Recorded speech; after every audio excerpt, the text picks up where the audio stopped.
To mention few: forced evacuation, collective punishment, use of white phosphorus on civilians, destruction of religious sites and hospitals, and more.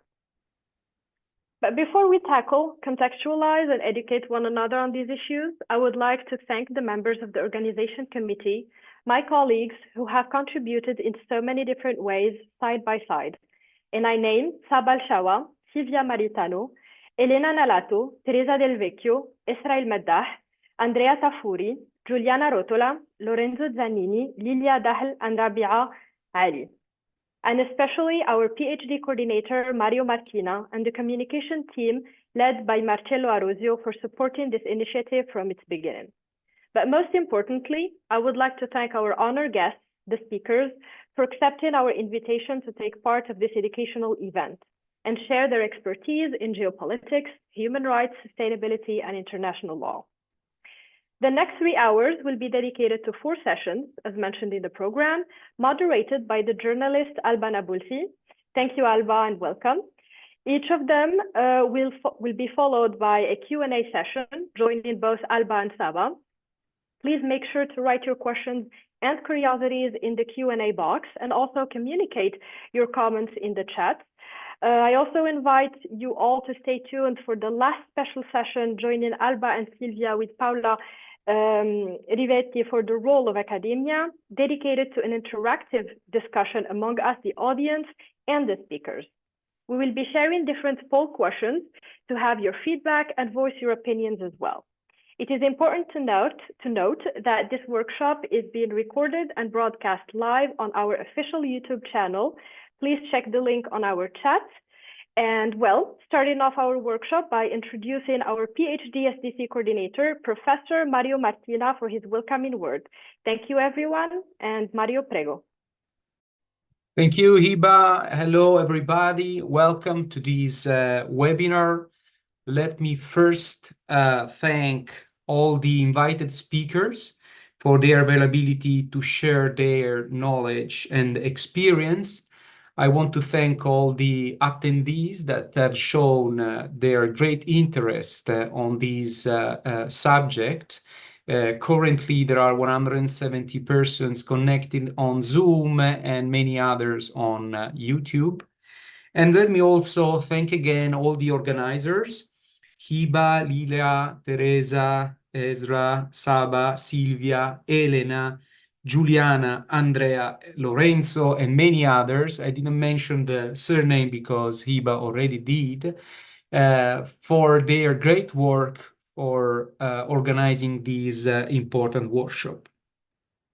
I think this workshop is an important milestone of our doctoral program, of which one of the aims is to work to the achievement of the SDGs, the Sustainable Development Goals by UN agenda.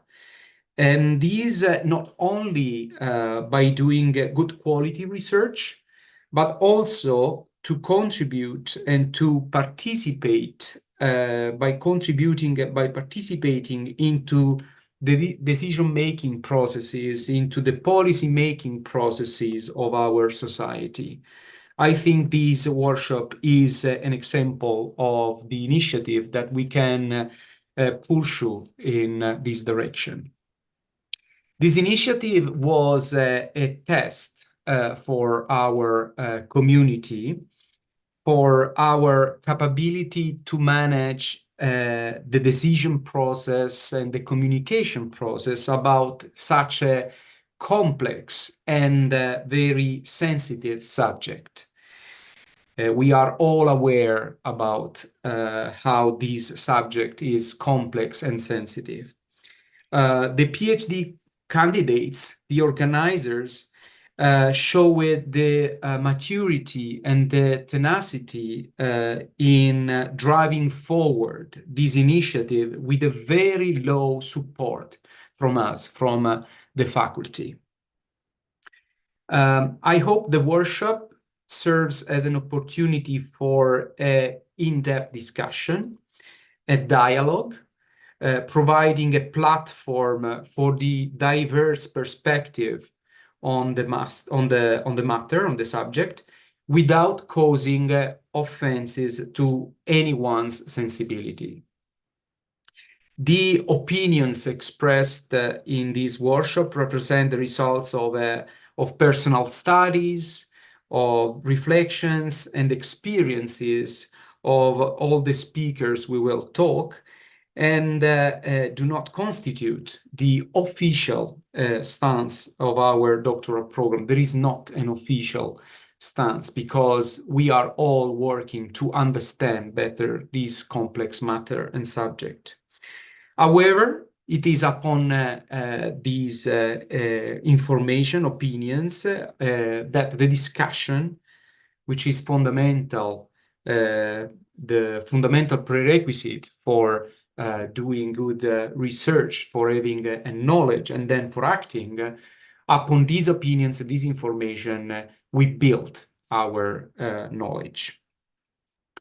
I really thank again the organizer, and I let now Saba continue the introduction to this workshop. Thank you very much. Thank you, Mario. Thank you, Hiba, for the introduction. My name is Sahba El-Shawa. I'm one of the PhD candidates in the Sustainable Development Climate Change Program. I'm also a Palestinian, and so it really is my honor and I believe responsibility to be here today to share with you more about what is happening in Gaza, but also to contextualize it within the larger struggle that Palestinians have been facing for decades. I want to first start by talking about our PhD ceasefire statement, which was also a student-led initiative that started back in November and was published in December with 126 of the PhD STC students signing and endorsing a statement calling for an immediate and permanent ceasefire in Gaza. In this statement, we echoed calls from United Nations agencies, including the UN Secretary General, who 70 days ago described Gaza as becoming a graveyard for children, 70 days ago. And since the publication of this statement and the first calls for a ceasefire around the world, the situation has only grown more and more dire every single day. Yesterday marked 100 days since the beginning of this assault on Gaza. In 100 days, 23,700 people have been killed, including 9,600 children. That is 1% of the entire population of Gaza. Thousands more remain missing and are presumed dead under the rubble, with no ability to extract their bodies, to give them a proper burial, or to even let their families know that they have been found. Over 60,000 people have been injured, and these are not minor injuries. We often forget to mention how many people have been injured. These are serious injuries, loss of limbs, loss of eyesight, severe burns, and more than 10 children per day lose their limbs. 2.2 million people are being starved, suffering crisis levels of food insecurity. 90% of the people in Gaza go 24 hours or more without any food. In the past 100 days, over 72 journalists and media workers have been killed. 136 UN workers have been killed, and over 300 medical professionals have been killed, all of whom hold a protected status under international law. In the past 100 days, 1.9 million people have been internally displaced. That is more than 80% of the people in Gaza. 359,000 housing units have been damaged or destroyed. 60% of the homes in Gaza have been lost. I want to take a moment to humanize these numbers when Palestinians are very often dehumanized by sharing a bit about my family. My entire dad's side of the family is from Gaza. My dad was born in Gaza, and every generation of his family before him was born in Gaza. These pictures that you see here are of my great-grandfather, my grandfather as a baby, my grandparents getting married in Gaza, and my father as a child as well. Every number that you just heard is more than just a number. Every number is a person with family and loved ones and dreams and goals for the future that will never materialize. In our extended family alone, we have lost over 70 family members in the past 100 days, the youngest of whom was a baby, not even 1 year old. And the oldest was 87 years old, an elder of the family who is older than the state of Israel. Today happens to be Martin Luther King Jr. Day. This was not planned when we picked this date, but I do believe to some extent it is fate that we get to reflect on what is happening today on this day. And I wanted to share a quote from Dr. Martin Luther King Jr. when he said, "I have almost reached the regrettable conclusion that the great stumbling block in the stride towards freedom is the white moderate who is more devoted to order than to justice, who prefers a negative peace, which is the absence of tension, to a positive peace, which is the presence of justice." In its essence, this quote is telling us not to remain neutral. In the words of Desmond Tutu, if you are neutral in situations of injustice, you have chosen the side of the oppressor. When we witness injustices happening and we choose to remain silent, that is violence in and of itself. And so I hope that you reflect on this as we present various topics today to try and contextualize the injustice that Palestinians are facing in Gaza, to remember that not taking sides is not choosing peace. Today, we're going to talk about 4 topics: the historical context, the human rights, sustainability, and the role of academia. I will start first by giving some context to the historical context. The history of Gaza and Palestine as a whole cannot be understood without the context of European colonial history and awareness of the Western narrative bias. We are here as majority of us are students in an Italian PhD program. We are mostly subjected to European narratives and versions of history. And it's really important to be aware that this is often a one-sided version of history. I also wanted to stress this in terms of the role of the media. One very prominent example and relevant right now is with the International Court of Justice case where South Africa has charged Israel with genocide. And this happened on Thursday and Friday of last week. However, on major Western media channels, most of them did not even broadcast the day when South Africa presented its case, but they only broadcasted the Israeli side. So a lot of people are literally just being exposed to one side of the story. In talking about Zionism, political Zionism was established as a European settler colonial project, founded by the father of modern Zionism, Theodor Herzl. This is how they described it in the early days of modern Zionism. It was driven by Orientalist views and geopolitical interests. Herzl promised that for Europe, we would be the advanced post of civilization against barbarism.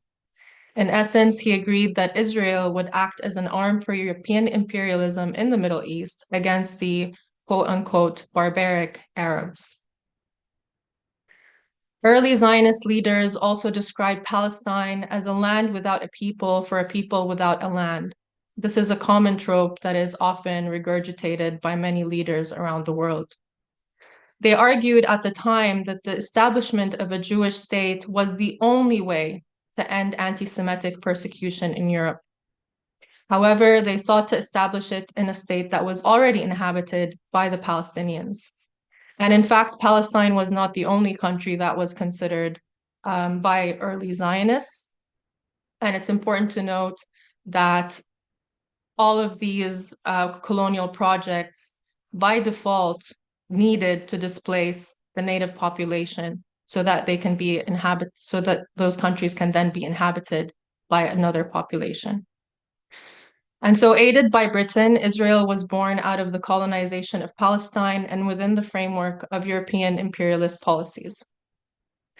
Britain began to occupy Palestine in 1917, and it provided Zionists with strong army support.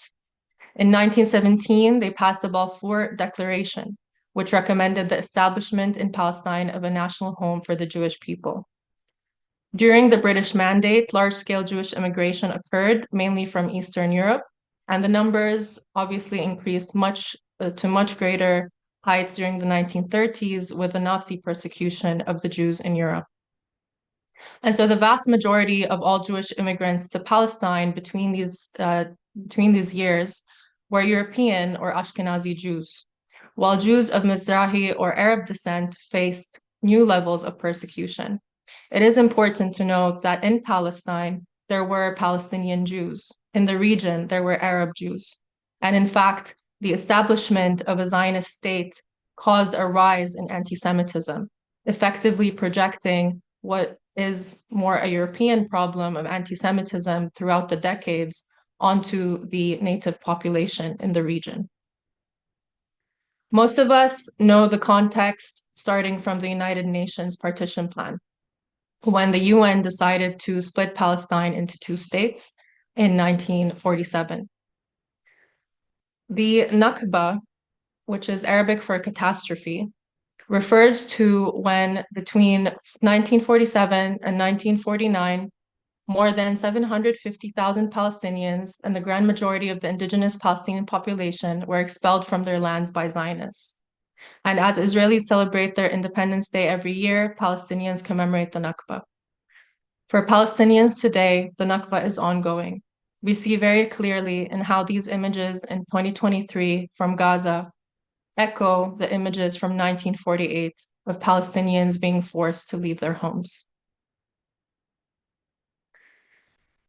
I will now talk about the human rights section and what key human rights issues and laws are relevant to Palestine and Gaza. Ironically, the same year that the Nakba happened in 1948, so was the Universal Declaration of Human Rights adopted.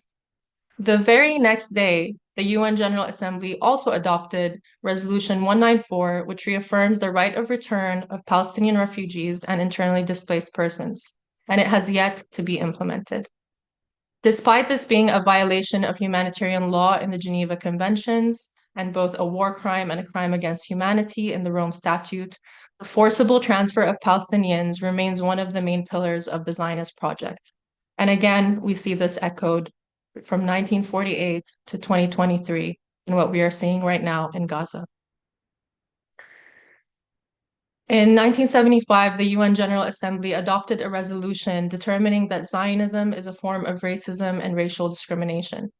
This resolution was later revoked following political pressure from the United States and Israel.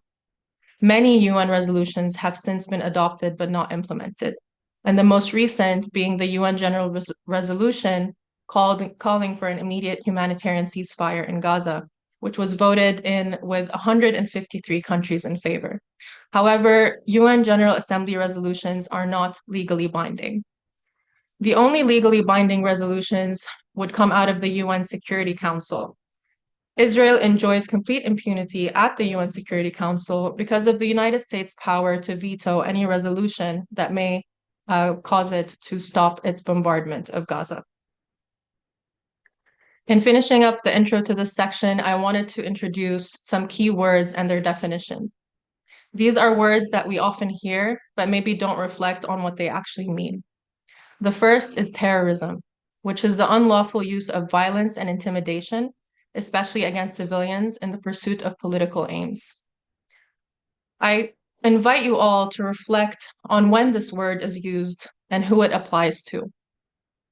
The second is collective punishment, a form of sanction imposed on persons of a group in response to a crime committed by a member of that group.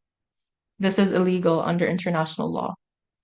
Forced displacement is an involuntary or coerced movement of a person or people away from their home or region. Ethnic cleansing, rendering an area ethnically homogeneous by using force or intimidation to remove from a given area persons of another ethnic or religious group. And finally, genocide, a crime committed with the intent to destroy a national, ethnic, racial, or religious group in whole or in part. And as I mentioned, South Africa has taken Israel to the International Court of Justice for genocide in Gaza. This will be discussed by one of our speakers later. I will now talk about the third portion of our event today, which is sustainability. And it is one that obviously is very important to us as part of the PhD STC program. I first want to stress that environmental impacts are not just about climate change. It also includes biodiversity loss, overconsumption of resources, all of which are impacted by military activities, which accelerate the climate change and lead directly to the destruction of biodiversity and resource consumption. True sustainability is intersectional. The UN Sustainable Development Goals that most of us work on don't only focus on environmental sustainability. In fact, in our ceasefire statement that was published in December, we highlighted almost every single SDG as being impacted in Gaza, including poverty, hunger, health, education, gender equality, clean water, clean energy, economic growth, reduced inequalities, sustainable cities, and of course, peace, justice, and strong institutions. But that does not mean that the other SDGs are not also affected by this. I will be presenting in the sustainability section later, so I will talk more about that then in the context of Gaza. However, I do urge everyone to really reflect on this fact that sustainability is intersectional and these SDGs are all connected. Finally, we will have a discussion on the role of academia. So this, in reflecting on this, I wanted to highlight some examples of limitations of academic freedom in the West. The first is Adania Shibli, who is a Palestinian writer. She was supposed to be awarded at the Frankfurt Book Fair for her work in Germany. And this award ceremony was canceled due to her views as a Palestinian. It's really important to stress here that Germany does have a huge problem with anti-Palestinian sentiments. It is often that their guilt over the Holocaust is projected onto Palestinians who are suffering because of a genocide that they did not commit. The second, and a very prominent example that happened recently, was Claudine Gay, who was president of Harvard University in the United States. She was retaliated against by the Zionist lobbies in the US for not condemning pro-Palestine protests or slogans used on campus, and subsequently had to resign. As much as we have certain limitations to academic freedom in the West, this does not even compare to the level of retaliation against pro-Palestinian academics in Israel. On Israeli campuses, Palestinian and left-wing Jewish students and faculty have been suspended, arrested, and intimidated for their views since October 7. Israeli academics have also been jailed for criticizing actions of the Israeli army in Gaza, and campaigns of arrest have been launched by the occupation in the West Bank. These arrests and retaliations are part of a systemic suppression of pro-Palestinian voices, with a pattern of labeling them as anti-Semitic or even terrorist sympathizers to justify the violent censorship against them. And so what we will try to discuss is where does this academic freedom end, and how can it be used to make a difference? On this note, I do want to thank our PhD program, and especially our PhD coordinator, Mario Martina, for their support and encouragement in allowing us to use the PhD SDC platform to educate and to share more information about what's happening in Gaza. So with that, I will now hand it off to the moderator of our speaker sessions, who will be introducing our upcoming talks and speakers. Alba Nabulsi who is a political scientist and gender issues expert. She serves as an educator, journalist, translator, and university researcher. Having graduated with a degree in gender studies, she obtained 2 specializations, one in the management of local development networks and another in urban regeneration and social innovation. She has previously conducted research at the Department of Political Sciences at the University of Padua and collaborated with the Ministry of Social Policies and Equal Opportunities, as well as with various NGOs on issues related to participation, local development, gender, and social inclusion and diversity. As a journalist, she collaborates with various national and international outlets. With that, I will hand it over to Alba to introduce our next session and our first speaker.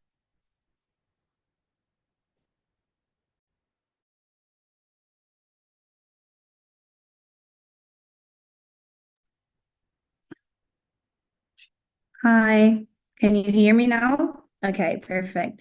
Hello, everyone. I'm very glad to be part of this workshop, and I thank Sahba and all the PhD members for inviting me. It is with great pleasure that I'm going to introduce the first panel on the historical context. So we are going to listen to Atwa Jaber. She's going to talk about, he's going to talk, about forced displacement and resilience in Gaza, a history within a history. Let me introduce Atwa. He's a PhD candidate in international history and politics at the Geneva Graduate Institute and a research fellow at the Institute for Palestine Studies. His doctoral research examines the geographies and histories of forced displacement in Palestine, with a particular focus on the 67 occupation of the Jordan Valley. So I'll leave the floor to Atwa. Thank you, Alba, for the introduction, and thank you all for organizing this very important workshop. And especially thank you, Sahba, for the also very important historical background which you provided, which is very important to understand the present reality in Gaza. And I will start by sharing my screen.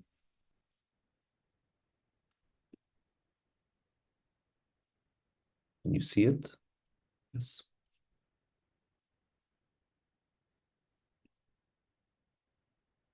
So I will. Sorry, Atwa. We were seeing the screen. Yeah, now we see it very well. We see it. Now you don't? Yes. Perfectly. Yes. Okay.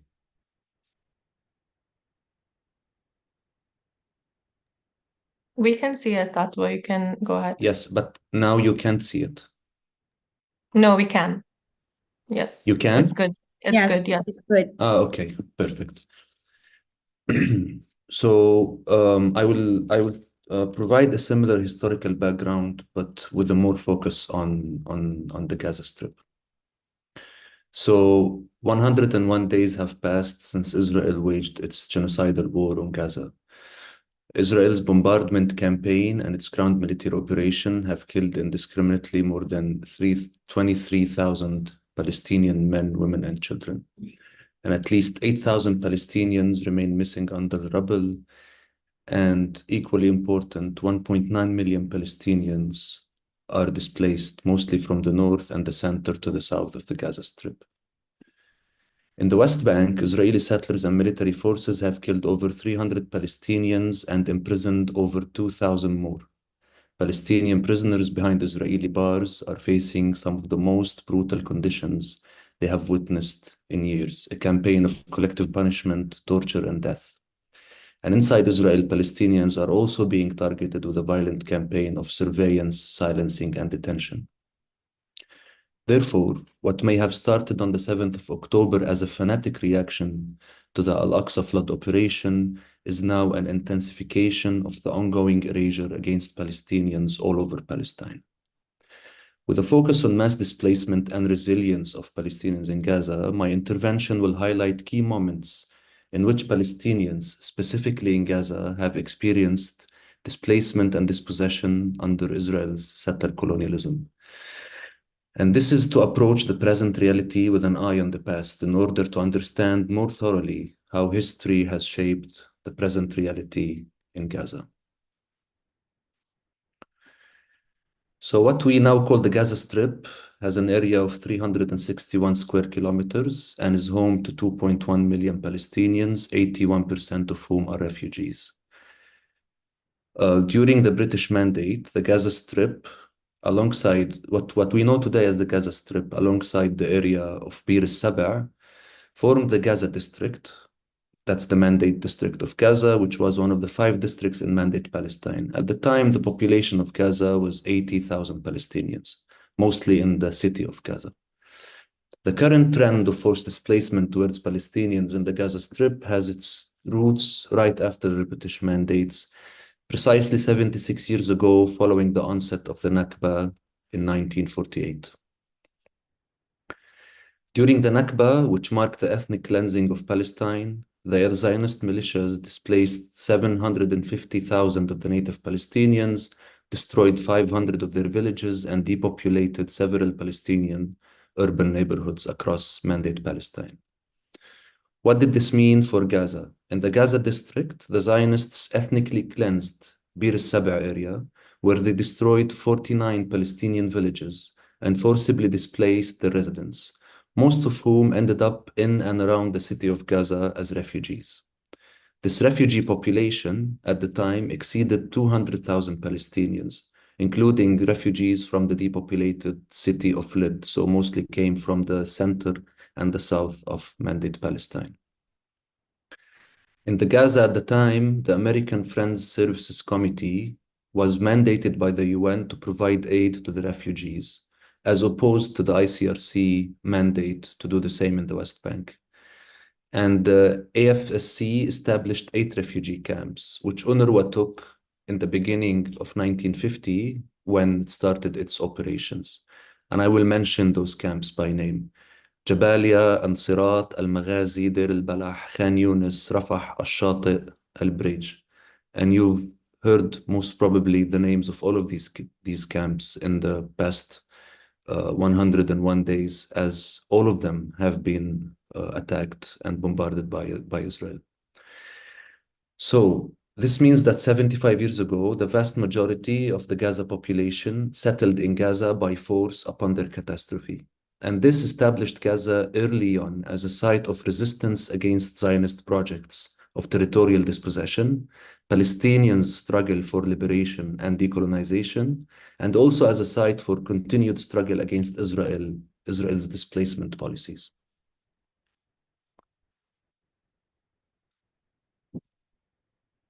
Soon after the settlement of the Nakba refugees in the Gaza Strip, Israel began an organized campaign to displace them yet again, either in whole or in part. In fact, projects to resettle the Gaza refugees started as early as 1951 under the pressure of UNRWA from the United States. During that year, around 2,500 Palestinian refugees were resettled to Libya, and in 1952, 12,000 more refugees from Gaza were resettled into Sinai. In 1955, massive popular mobilization against these resettlement projects emerged in Gaza, then under Egyptian military rule, of course. The refugees revolted and threatened to take up arms against the resettlement plans.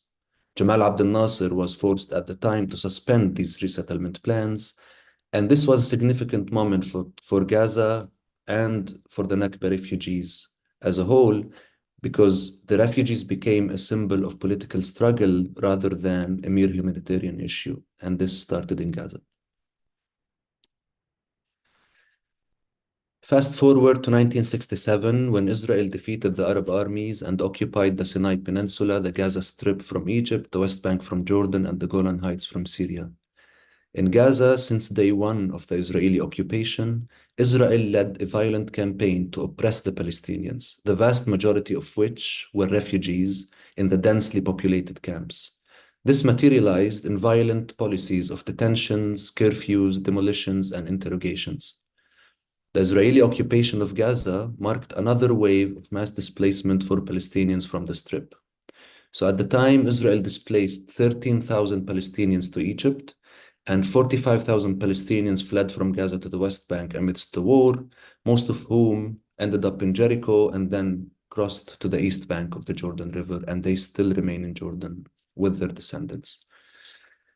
With that in mind, since 1967, Israel became a cradle for various forms of resistance against the Israeli military occupation, which Israel confronted with more organized violence. Ariel Sharon, then the Israeli military commander of the southern region, led an outrageous campaign in the years 1970 and 1971 to isolate Gaza, imposing a strong grip of the military rule, which casted its shadows on the refugee camps. Sharon restructured the geography of the Gaza Strip, bombing thousands of houses, especially in the refugee camps, from which 35,000 more Nakba refugees were uprooted yet again and displaced to areas outside the camps. This included 16,000 refugees who were forcibly displaced outside the Gaza Strip, including the collective punishment of 12,000 Palestinians from families of the Fidaiyin, the Palestinian freedom fighters, whom Israel also displaced to Sinai. This campaign of what was called dissolving the refugee camps in Gaza continued between the years 1972 and the late 1980s, entailing plans to relocate 62,000 of the Gaza refugees to other urban cities and sites across the Gaza Strip. There were organized demolitions, creating wider roads, etc. So this, Israel perceived, would allow more control of the densely populated refugee camps, which were and probably still are Israel's worst strategic nightmare. In 1987, the first Intifada broke out in the Gaza Strip, precisely in Jabalia refugee camp. At the time, a generation of Gazans had no other memory but that of brutal military occupation, oppression, and displacement. The refugee camps became once again a cradle for resistance, and the Intifada spread all over occupied Palestine. Here it is worth mentioning that around the same time, Hamas emerged as a key player in the Palestinian arena.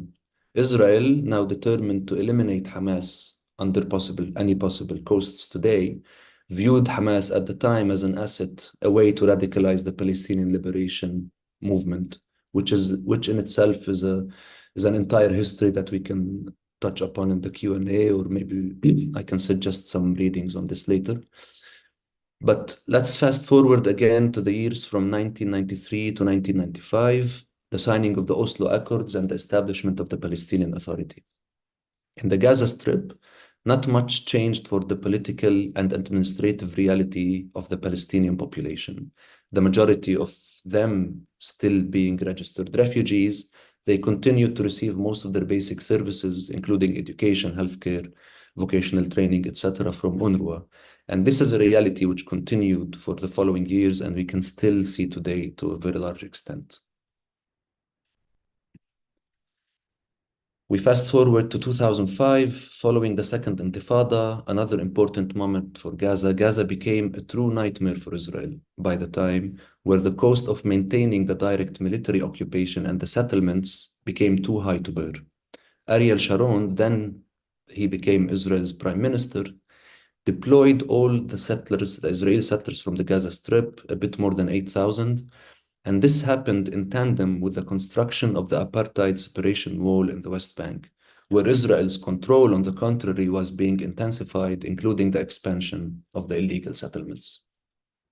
So now seen as a liability, Israel's new policy towards Gaza became isolation, especially from the West Bank, and viewing Gaza more and more as Egypt's problem. At that point in time, a link to the present was Netanyahu's resignation from Sharon's government. He joined the movement of enraged settlers who believed that, quote, Jews do not expel Jews, end quote. Today, under Netanyahu's leadership of the war, A number of these evacuated settlers are in positions of power, calling for full Israeli control and resettlement in a depopulated Gaza Strip. Then in 2006, the world called for a Palestinian election. The world did not like the results. Hamas won, and they were not allowed to rule, neither in the West Bank nor in Gaza, but they soon assumed control over the Gaza Strip. And since 2007, the blockade on Gaza intensified. So did the severance of Gaza from the West Bank, where the PA control under Fatah was solidified by Israel and the so-called West. In following years, Israel took another step in the intensification of this violent siege over Gaza, creating gradually what the United Nations later called an uninhabitable environment. This reality, which we see clearly today, has been entrenched not only with a suffocating siege, but also with direct brutal force, manifest in the consecutive wars which Israel waged on Gaza in the last 2 decades. In 2008, 2009, 2012, 2014, and 2021, and now in 2023, Israel became a target for brutal Israeli military campaigns, a laboratory for lethal techniques of killings, and now the subject of yet another organized campaign of forced mass displacement.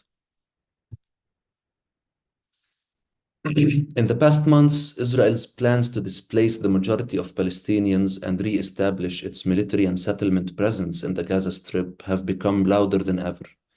Even if these plans do not materialize in reality, they signify the essence of Israel's Zionist settler colonial project in Palestine.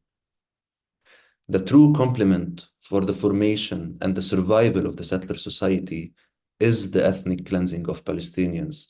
And this has been the case since 1948, and we see it now today again in 2023. So any serious discussions of Palestinians' displacement, whether in Gaza or the West Bank, whether in the past or the present, must be viewed within this paradigm. I will stop here, and I'm happy to discuss everything I mentioned more in the Q&A. Thank you. Thank you so much for your intervention. So next intervention will be a recorded one. We have a contribution from Shireen Seikali from the University of California, Santa Barbara. The title of the intervention will be Can we talk about Palestine on life? Shireen Seikali is an associate professor of history at the University of California, Santa Barbara. Her book, Man of Capital, Scarcity and Economy in Mandate Palestine, edited by Stanford University Press, explores economy, territory, the home, and the body. Her forthcoming book, From Baltimore to Beirut, on the question of Palestine, tells the global history of capital, slavery, and dispossession.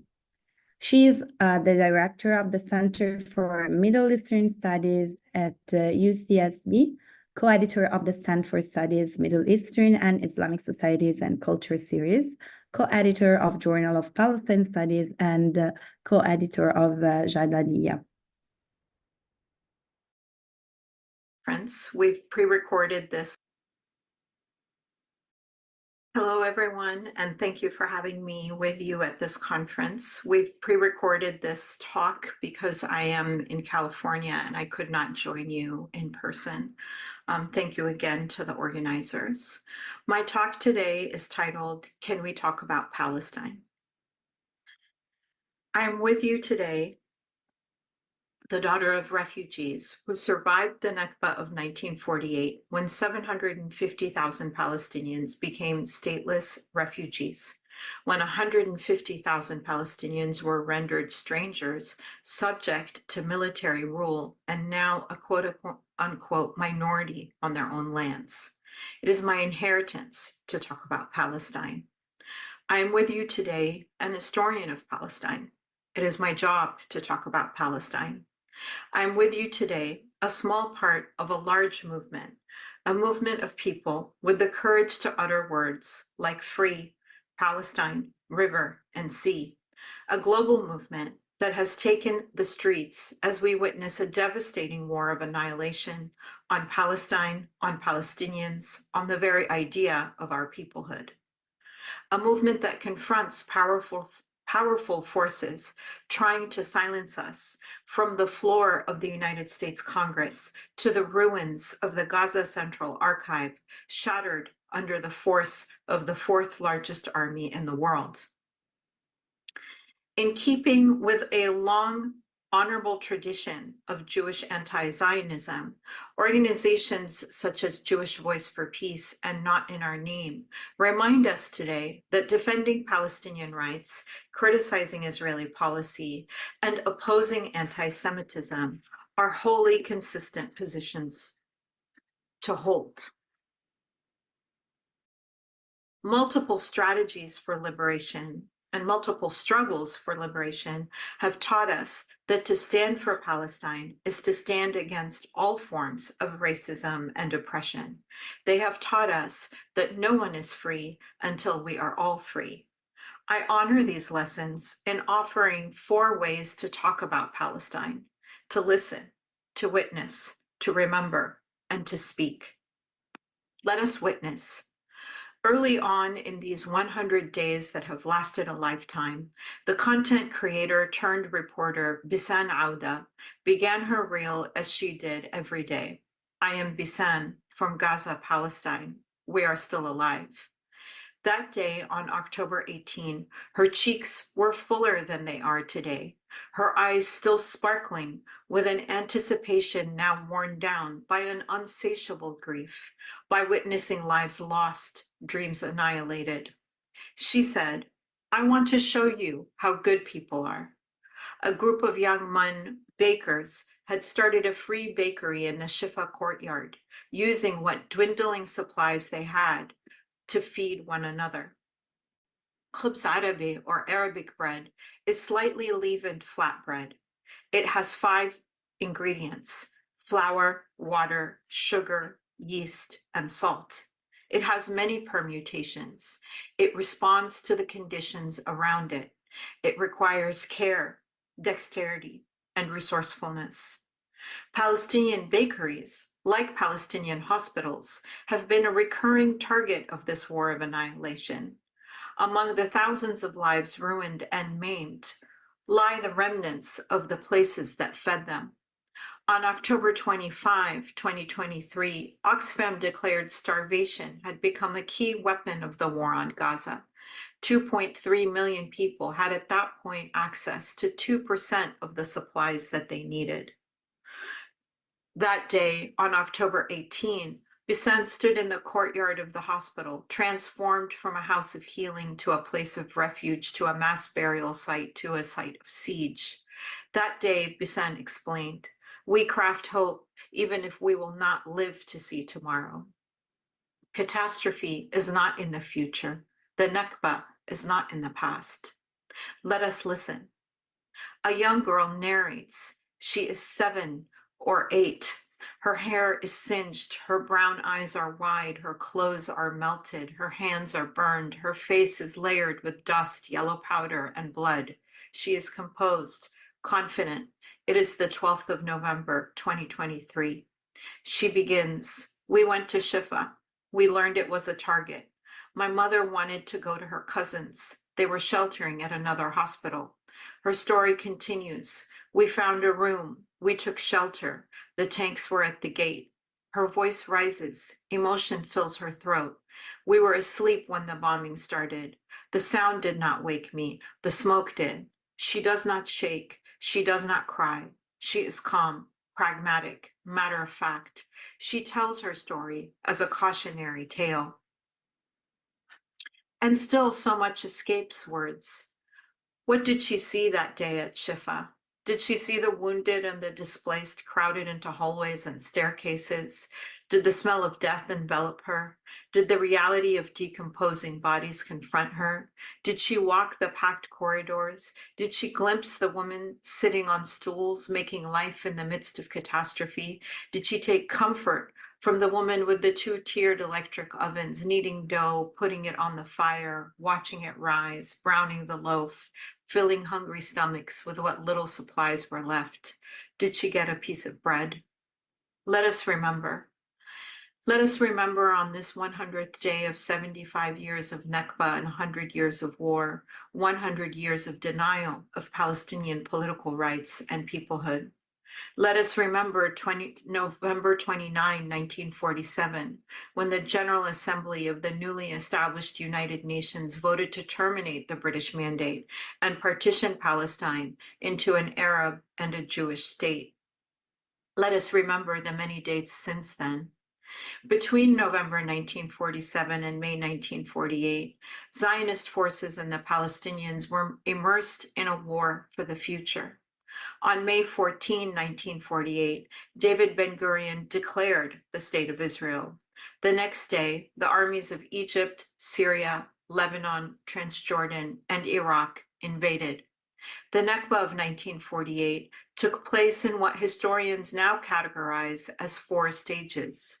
Stage 1 was from December 1947 to March 1948.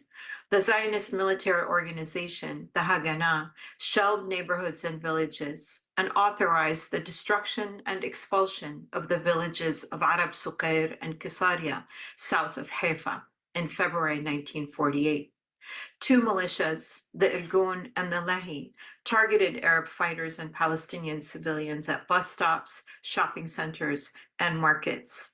The Haganah's military advances and psychological warfare marked this period as one of panic and fear.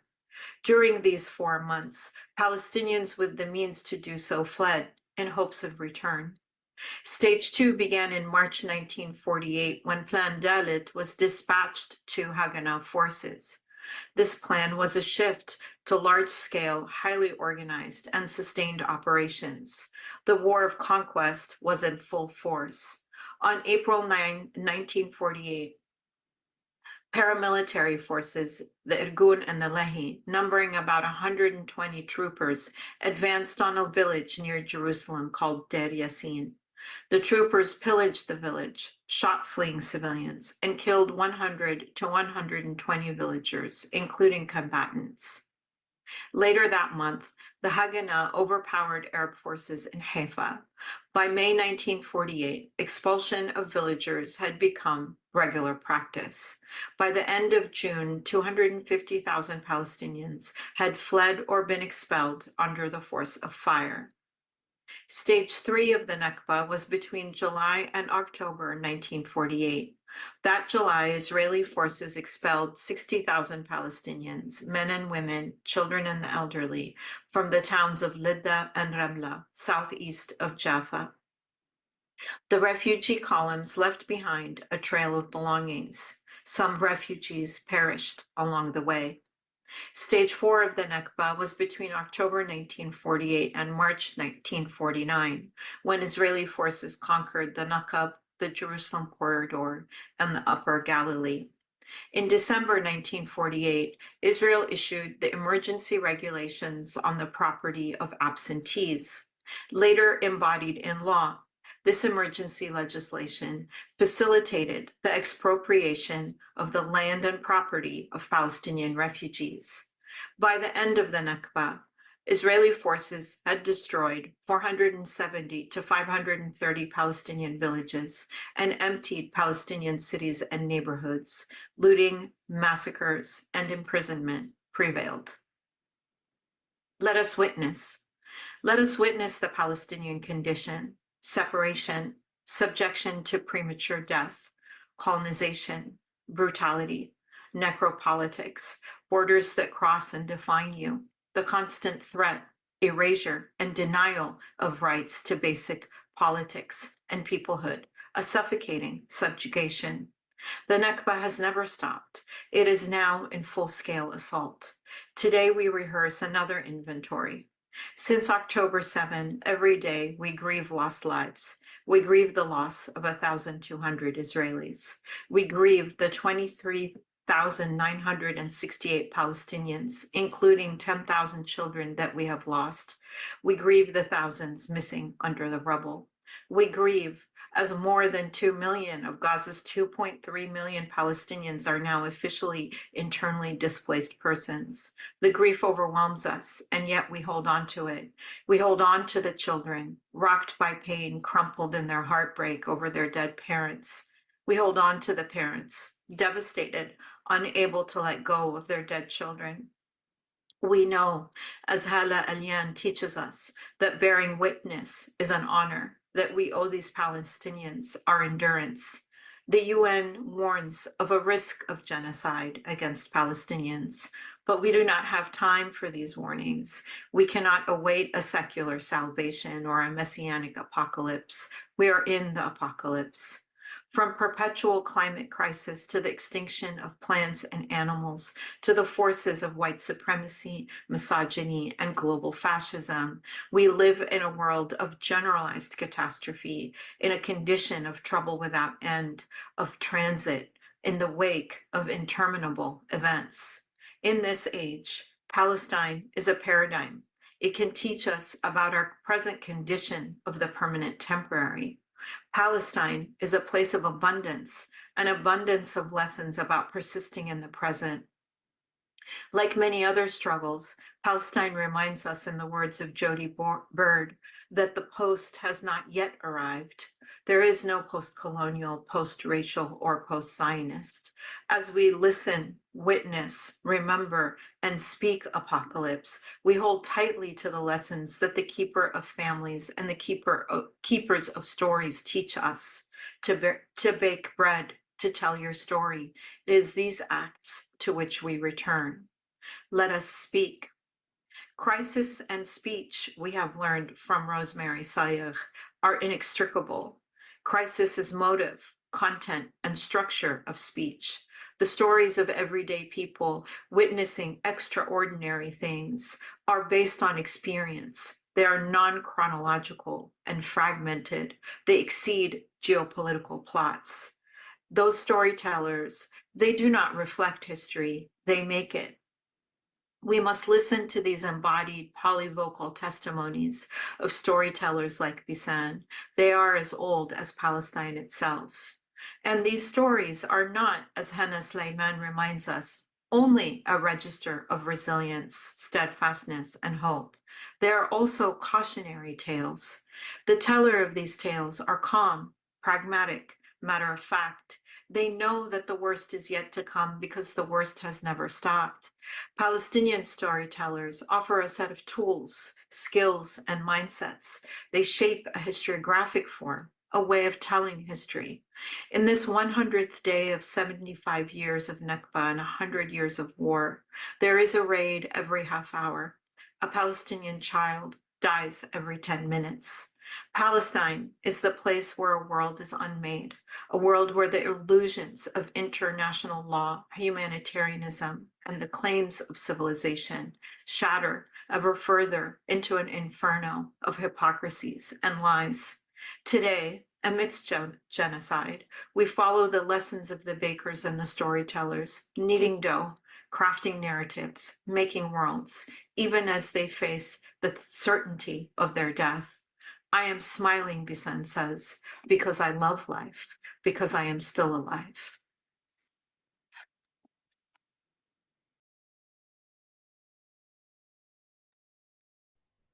Thank you so much for this other intervention. We have several questions coming up for Atwa. I would start from one question that we got in the Q&A box. I would start by like we have many, so let me choose. First of all, someone asked what is Hamas from an historical context, but also from a human rights point of view. So it's not directly linked to the presentation itself, I mean, but feel free to to answer. And also, I think another interesting question would be, how does the Palestinian experience of displacement compare to the other major displacement crisis in Italy? Like a bit of a comparative a study, if you can help us putting the Palestinian issue in context. So I'll leave it to you for the discussion. So I repeat, the first question was about what is Hamas, both historically and under human rights perspective, and how does the Palestinian experience of displacement compare to other major displacement crises? Thank you. Thank you, Alba. How much time do we have until the end of the session for answering questions? Actually, if you can make it in like we have until 3:40, so it's like about Okay. 7 minutes. Yeah, I'll do my best. And unfortunately, Shireen is not here with us, but I'll try also to address anything related to her presentation. So what is Hamas? I mean, that's, like I said, that's a very complex history. But in a nutshell, Hamas, the roots of Hamas started in Gaza, and the roots of Hamas stem from the movement of the Muslim Brotherhood, basically, the 1940s, 50s. And then in the 1960s and 70s, under the leadership of Sheikh Ahmad Yassin, who was the former head of Hamas, whom Israel assassinated later, he started establishing some organizations in Gaza that served as the basis for the then in 1987 the launching and establishment of Hamas with his group of Muslim brothers. And in a historical and human rights point of view, that's a bit hard to tackle, but I can say from a social point of view, at the time, since the very beginnings, Hamas had been rooted deeply within the Palestinian society in Gaza. Like I said, they started as grassroots organizations working with youth, elderly, etc., and then slowly took on a political path, which then adapted the armed resistance for the liberation of Palestine path. So there was also the establishment of the military branch of Hamas, or what we know today as the Qassam brigades. But then again, I can share key readings about this if the students in the audience are interested. I'll be happy to share a few articles and books specifically on this historical background. I think the second question, Alba, which you asked me to answer, was about how does the Palestinian experience of displacement compare to other major displacement crises in history? I think Shireen very carefully and thoroughly addressed this question in part in her presentation, at least touching upon one very important difference about this refugee crisis, which essentially stems from the fact that Palestinians were displaced at a time in history where the world was recognizing the human rights of all other people, or at least most of them. So that is one thing. And the second, that Palestinians, this burden of refugeehood and statelessness and ethnic cleansing at the time was put on the shoulders of Palestinians because as a solution to a problem of anti-Semitism, basically, that started in Europe and ended in Europe with the Holocaust against the Jewish population in Germany. So this is one thing. And the second thing is that for 75 years, this refugeehood has been protracted for a very long time.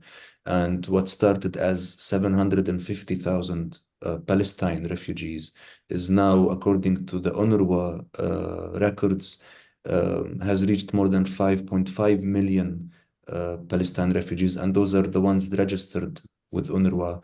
There is an estimated another million who are not registered, so more than 6 million refugees. And this leads to a third point, in my opinion, which is the right of return. And this right of return is an idea that is deeply rooted in the Palestinian refugeehood crisis, which we can now see in the third and fourth generations. And it has played a role in forming the Palestinian identity, especially in exile. And I think this also touches upon a third question, if I'm not mistaken. We have 2 more minutes. I don't know if you want to address more. So let me go through the questions. Somebody asked, what are the long-term implications of unresolved Palestinian displacement for regional stability?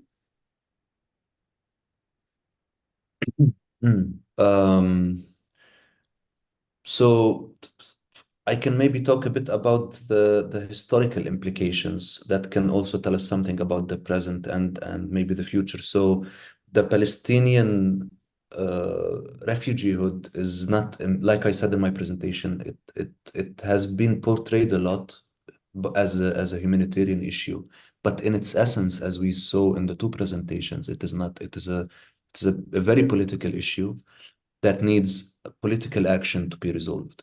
And if we talk about the Arab region, or at least the Middle East, those refugees have been displaced towards the neighboring Arab countries. And if we look at the history of Jordan, Lebanon, Syria, and even Egypt to a certain degree, we can see how the presence of Palestinian refugees there since 1948 has played a role in shaping not only the regional politics of these countries, but also the internal politics. If we look at Jordan in the 1970s, Black September and the clash with the PLO, if we look at Beirut, Lebanon in the 80s, and we look at the involvement of the PLO in the Lebanese civil war, and we see today, on the other hand, in Syria, how Palestinians, for example, in Yarmouk refugee camp, which was almost completely wiped off the face of earth, have faced the burden of what the Syrians themselves faced in their ongoing war in Syria. So there is definitely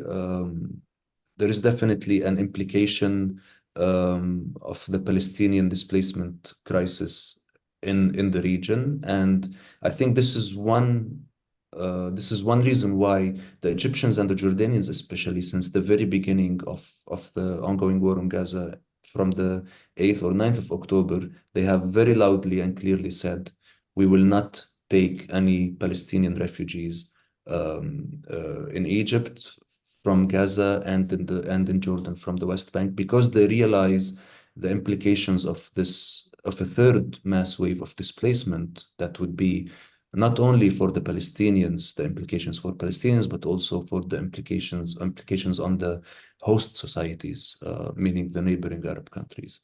But again, this is also a very intricate topic. I hope that I addressed it as much as possible in these few minutes. Thank you very much. Thank you very much also for respecting the timing perfectly.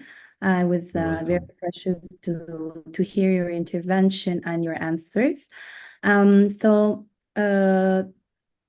I'll introduce the second moment of this workshop, which is the one that revolves around legality and human rights. First of all, we have an intervention by Tommaso Natoli from the Italian Red Cross, titled The Gaza Conflict Through the Lens of International Humanitarian Law. And let me introduce Tommaso briefly. Tommaso sits in the IHL Operation Unit, which aims to support advocacy campaigns and activities for the dissemination of international humanitarian law and international disaster law, including through internal and external training and events, contributing to increasing the visibility, authority, and incisiveness of the ITRC in the national and international context. He also contributes to the development of an advocacy network in favor of the ITRC's mission and to the mobilization of the main actors in the field of humanitarian policies and IHL, and supports its bodies in the drafting of humanitarian policies and position papers, as well as in the management of the associations with the International Cross and Red Crescent movement. So thank you, Tommaso, for joining us. Thanks a lot, Alba. Thanks to all the organizers for inviting me, also on behalf of the focal point of the Italian Red Cross on IHL issues. So my short speech will deal with international humanitarian law issues that could be taken into consideration in the ongoing Gaza conflict. Let me start by briefly illustrating the main idea, which is at the core of this presentation, which is that even if it's hard to believe, considering the events that are occurring these months, even in war, there are basic legal principles and rules that have to be respected. So the core of these rules was agreed originally by the international community at the end of the 19th century. And after that moment of origins of IHL, these rules evolved over time to follow the developments of means and methods of warfare. So the contemporary body of international law, which deals with these issues, which is called International Humanitarian Law, or IHL, is shaped around a few basic principles, all of which are based on the need to balance, on one side, military necessity of the parties, and on the other side, the need to respect for humanity. What does this mean? It means, for instance, to abide by a principle of distinction, which means that belligerent parties cannot attack civilians or civilian objects. It means that the impact of warfare on vulnerable categories as women or children has to be minimized. Detainees have to be treated humanly. Belligerent parties cannot torture people or provoke unnecessary suffering. This is just to give you an overall overview of main component of IHL. Another basic principle is that is the principle of proportionality, according to which IHL prohibits attacks that may be expected to cause excessive incidental civilian harm in relation to the concrete and direct military advantage, which can be anticipated. Or the principle of precaution, which refers to the fact that in the conduct of military operations, constant care must be taken to spare the civilian population and civilian objects, and all feasible precautions must be taken to avoid and in any event to minimize incidental loss of life, of civilian life, injury to civilians, and damage to civilian objects.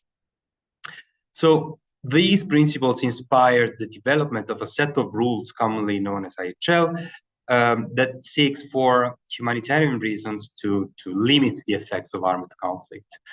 The 4 Geneva Conventions of 1949 have been ratified today by all 196 states, making IHL a universal body of law, at least this part of IHL, the core treaties of IHL, a universal body of law. And then also the 2 additional protocols adopted in 1977 needs to be mentioned, as they provide additional provisions applicable respectively to non-international armed conflict and international armed conflict. So these constitute the core treaties of reference.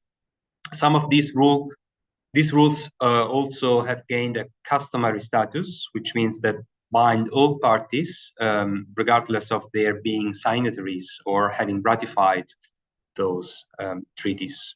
So to be a bit more specific, IHL protects persons who do not or no longer take part in the fighting, including civilians, medics, aid workers, wounded and sick, shipwrecked troops, prisoners of war, and or other detainees. But also IHL imposes limits on the means and methods of warfare, for instance, by limiting the use of certain weapons or prohibiting certain weapons at all.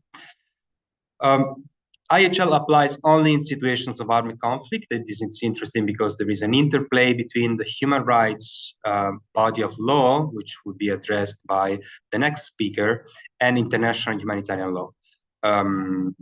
So it is important to clarify that IHL is applicable only in situations of armed conflict and in connection with belligerent dynamics. There are two main systems of protection, one for international armed conflicts, which are armed conflicts among two or more states, and another set of rules, which on the contrary is applicable in non-international armed conflicts, which are armed conflicts involving governmental armed forces fighting against one or more non-state armed groups, or such groups fighting each other.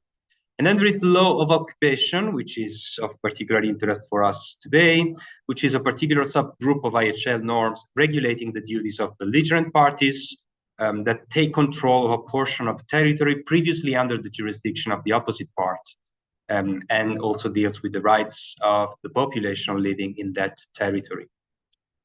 A key actor that contributed to substantially to the creation and development of IHL, and that keeps contributing to its respect and application, is the International Committee of the Red Cross, which is generally referred to as the International Red Cross in the media, but the correct name is International Committee of the Red Cross, which is different from the International Federation of Red Cross and Red Crescent Societies, and is not the same thing as the National Red Cross and Red Crescent Societies. We can maybe come back to this point in the Q&A session if of interest to attendees and participants. Why the ICRC is particularly important? This is because the ICRC is an impartial, neutral, and independent organization whose exclusively humanitarian mission is to protect the lives and dignity of victims of war, to provide them with assistance. So it coordinates and conducts international relief and works, but also promotes and strengthens international humanitarian law and the universal humanitarian principles.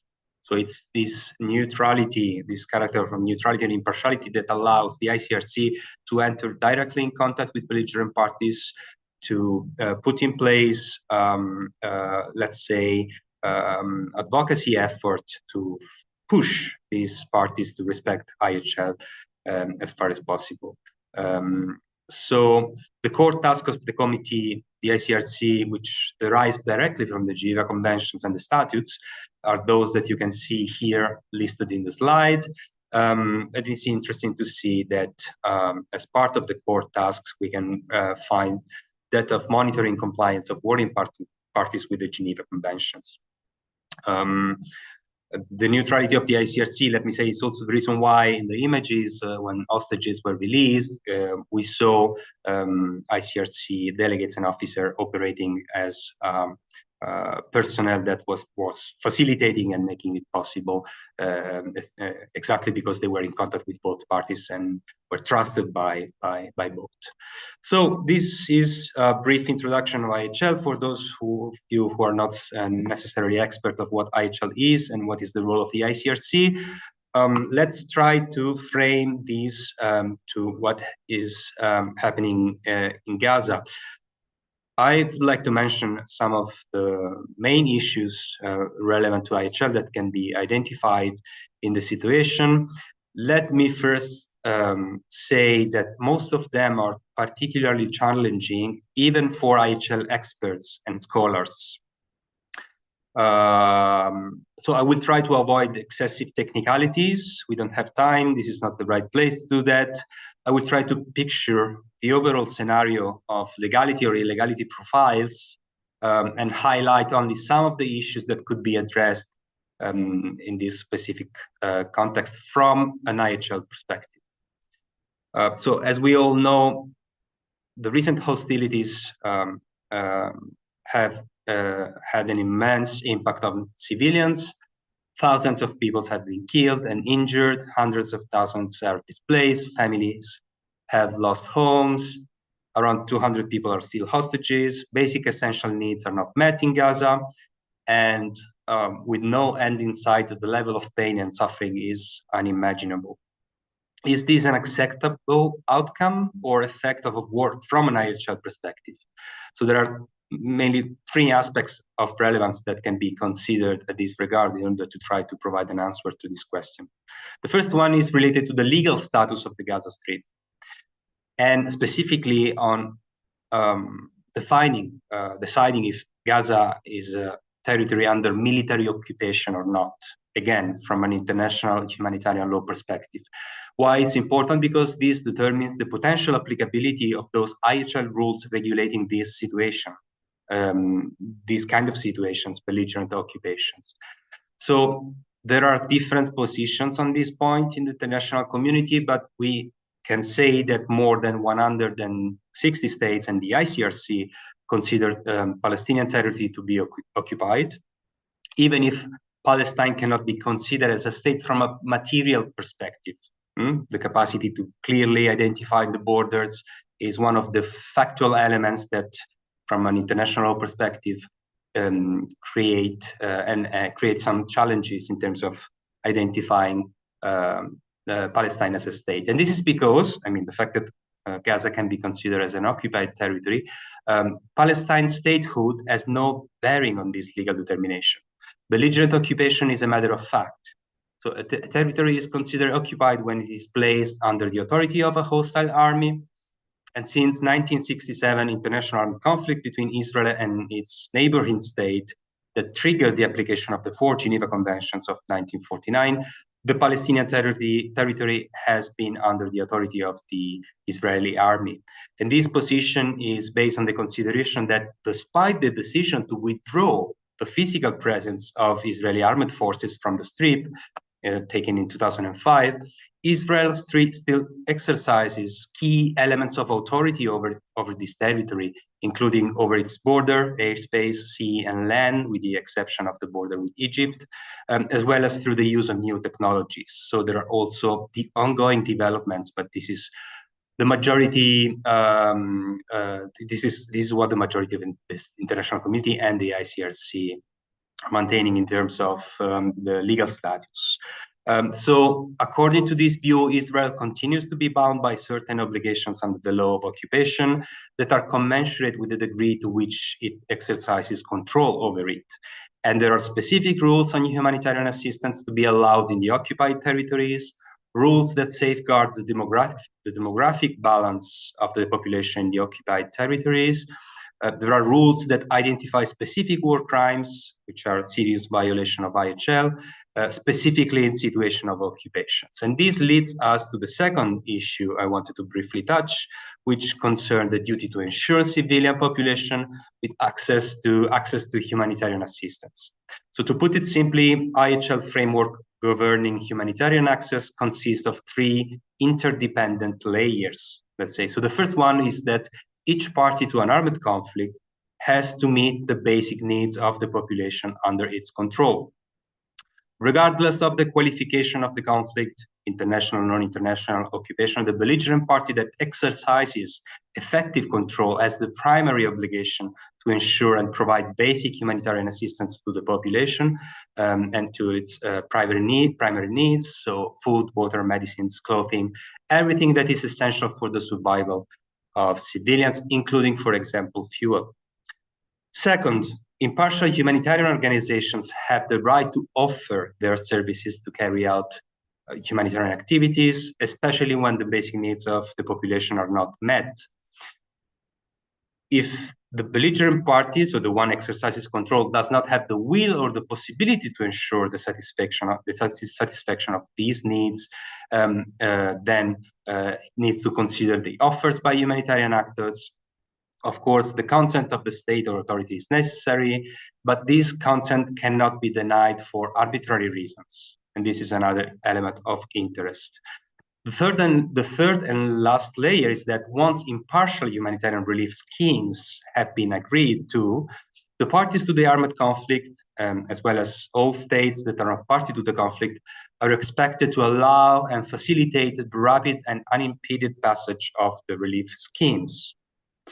At the same time, they may exercise... I will ask you to try to finalize the presentation because we're slowly running out of time. So just wanted It's around 13 minutes to on my clock, but I will try to wrap up and close in 2 minutes. Okay, so the third layer is related to the fact that, as I was saying, when these relief schemes have been agreed to, the state exercises control, has a right to control, to verify that the goods are in fact what they are claimed to be, and this includes the right to prescribe technical rules to regulate this passage, including inspections, the possibility of prescribing the routes and times of passage of humanitarian convoys, and other measures that prevent incoming humanitarian goods from being diverted from the population for which they are intended. So this is an important and relevant, let's say, legal technical counterbalance to the right to provide humanitarian assistance. The last point was related to what about respect for the principles of distinction, precaution, and proportionality. There are alleged cases in which one of the two sides is using hospitals and schools. That can be cases in which one of the two sides is using hospitals or schools as a base for military operations. Are those places then a legitimate military target under IHL? This is, of course, an element of great relevance. Let's say that IHL prohibit direct attacks on civilian objects like hospitals and schools. They also prohibit direct attacks against hospital and medical staff, which are specially protected under IHL. That said, hospitals or schools may become a legitimate military target if they contribute to specific military operations of the enemy, and if its destruction offers a definite military advantage for the attacking side. It is important to say on this point that if there is any doubt about the effective use and the military advantage coming from the attack, they cannot be attacked. Hospitals only lose their protection in certain circumstances. For example, if an hospital is being used as a base from which to launch an attack, as a weapons depot, or to hide healthy soldiers or fighters. There are also certain conditions that regulates these possibilities. For instance, before a party to a conflict can respond to such attacks by attacking, it has to give a warning with a time limit, and the other party has to have ignored that warning. I will have a couple of conclusive remarks, but considering time, I will stop there, and I will leave it maybe the discussion about what happens if a state or individuals violate IHL to the Q&A session if of interest for the audience. Thanks a lot. Thank you, Tommaso. You're more than welcome to add any interesting conclusion and reflection at the Q&A time. Thank you so much for your presentation. And moving on, we have Michael Link next. The subject of his intervention will be Gaza, Israel, and the demands of international law. Michael is from the Western University of Ontario, and he is the former United Nations Special Rapporteur for the Human Rights in the occupied Palestinian territory. During his 6 years as Special Rapporteur, he regularly addressed the United Nations Human Rights Council in Geneva and the Third Committee of the United Nations General Assembly in New York.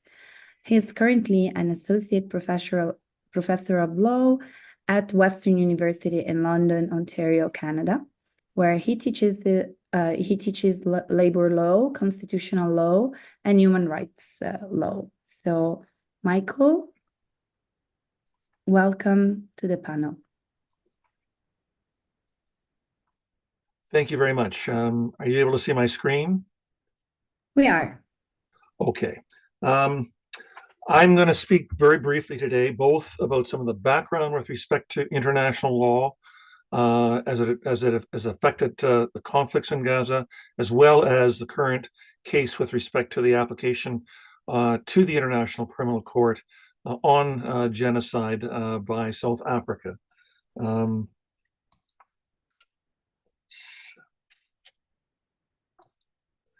Okay, and can you see my new slide? I just want to make sure that this is working. Yes, perfectly. Okay, thank you. Okay, so we've had a series of Israeli wars on Gaza over the last 15 years. The main ones that occurred were in the years that I've noted. The big ones were in 2008, 2009, again in 2014, and again during the Great March of Return in 2018. And on each of those three occasions of those particular conflicts and wars that I mentioned, the United Nations Human Rights Council, which is based in Geneva, commissioned independent human rights experts to review the available evidence and to determine whether or not violations of international human rights have been committed by either Hamas or other Palestinian armed groups, as well as Sorry, by Michael, sorry to interrupt. yes. We're not seeing the presentation in full screen. If you can go to presentation view. Yeah, sorry. I was about to tell you. Okay.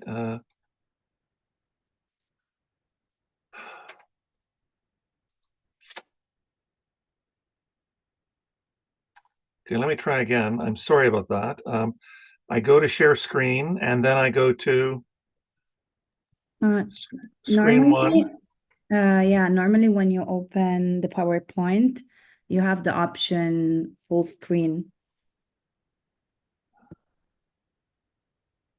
Like, Is it working now? No. It should be in the bottom right corner, I think, the presentation view. You can go to slideshow and start. Okay. Okay. Michael, you can share the screen as you were doing before, Yeah. and then start the share screen. I guide you. Okay. I've pressed share screen. My apologies. Yeah. Yes. Okay. Start sharing, please. Okay. Now you go on slideshow in the menu bar. Up. Yeah. Slideshow. Light show. Okay. You go there, slideshow, and start. Okay. I'm sorry. I don't see it on my screen.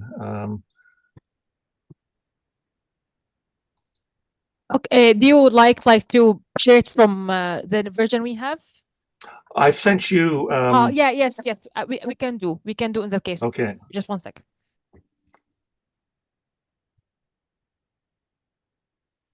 Okay. So. Okay. Yeah. Now you can go. Thank you. Okay. Okay. Please go to the next screen. We can see your full screen, and you can go. Okay. Okay. So my apologies for that.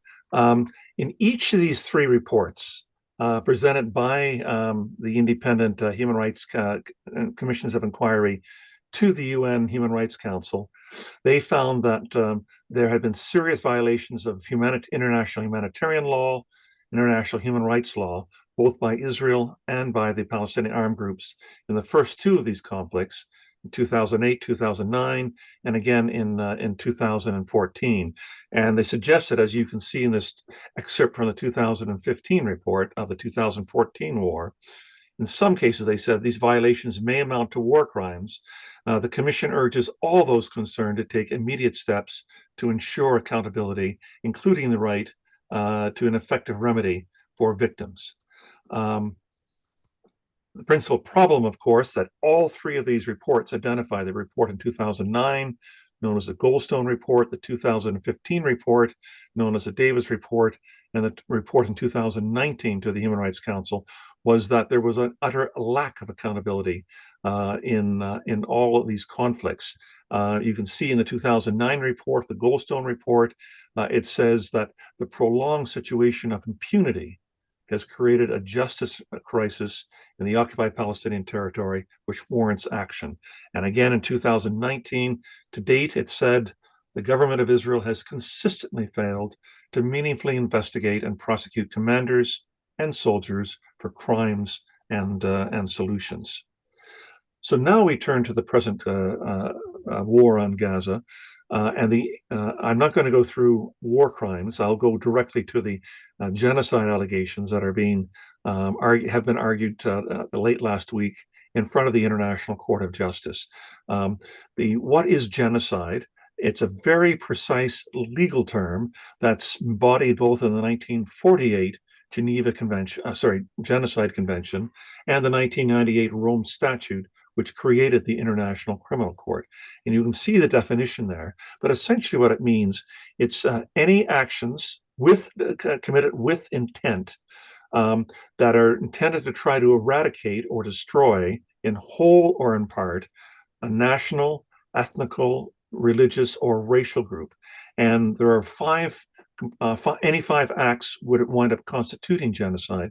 The three acts that are at issue in the arguments before the International Court of Justice are the killing of members of this particular group, the causing of serious bodily or mental harm to members of the group, and the deliberate infliction of conditions of life calculated to bring about its physical destruction in whole or in part. And this, we've had various cases that have attempted to try to give more refinement to the definition of genocide, including the case that was brought 5 years ago by the Gambia against Myanmar at the International Criminal Court. And it's interesting because in November 2023, a number of Western countries, Canada, my country, Great Britain, France, Germany, the Netherlands, and Denmark brought an application in support of the case brought by the Gambia against Myanmar, and gave a very liberal definition, if you like, of genocide, which said that genocide can consist of subjecting a group of people to a subsistence diet, a systematic expulsion of this people from their homes, and the induction of essential medical services below the minimum required.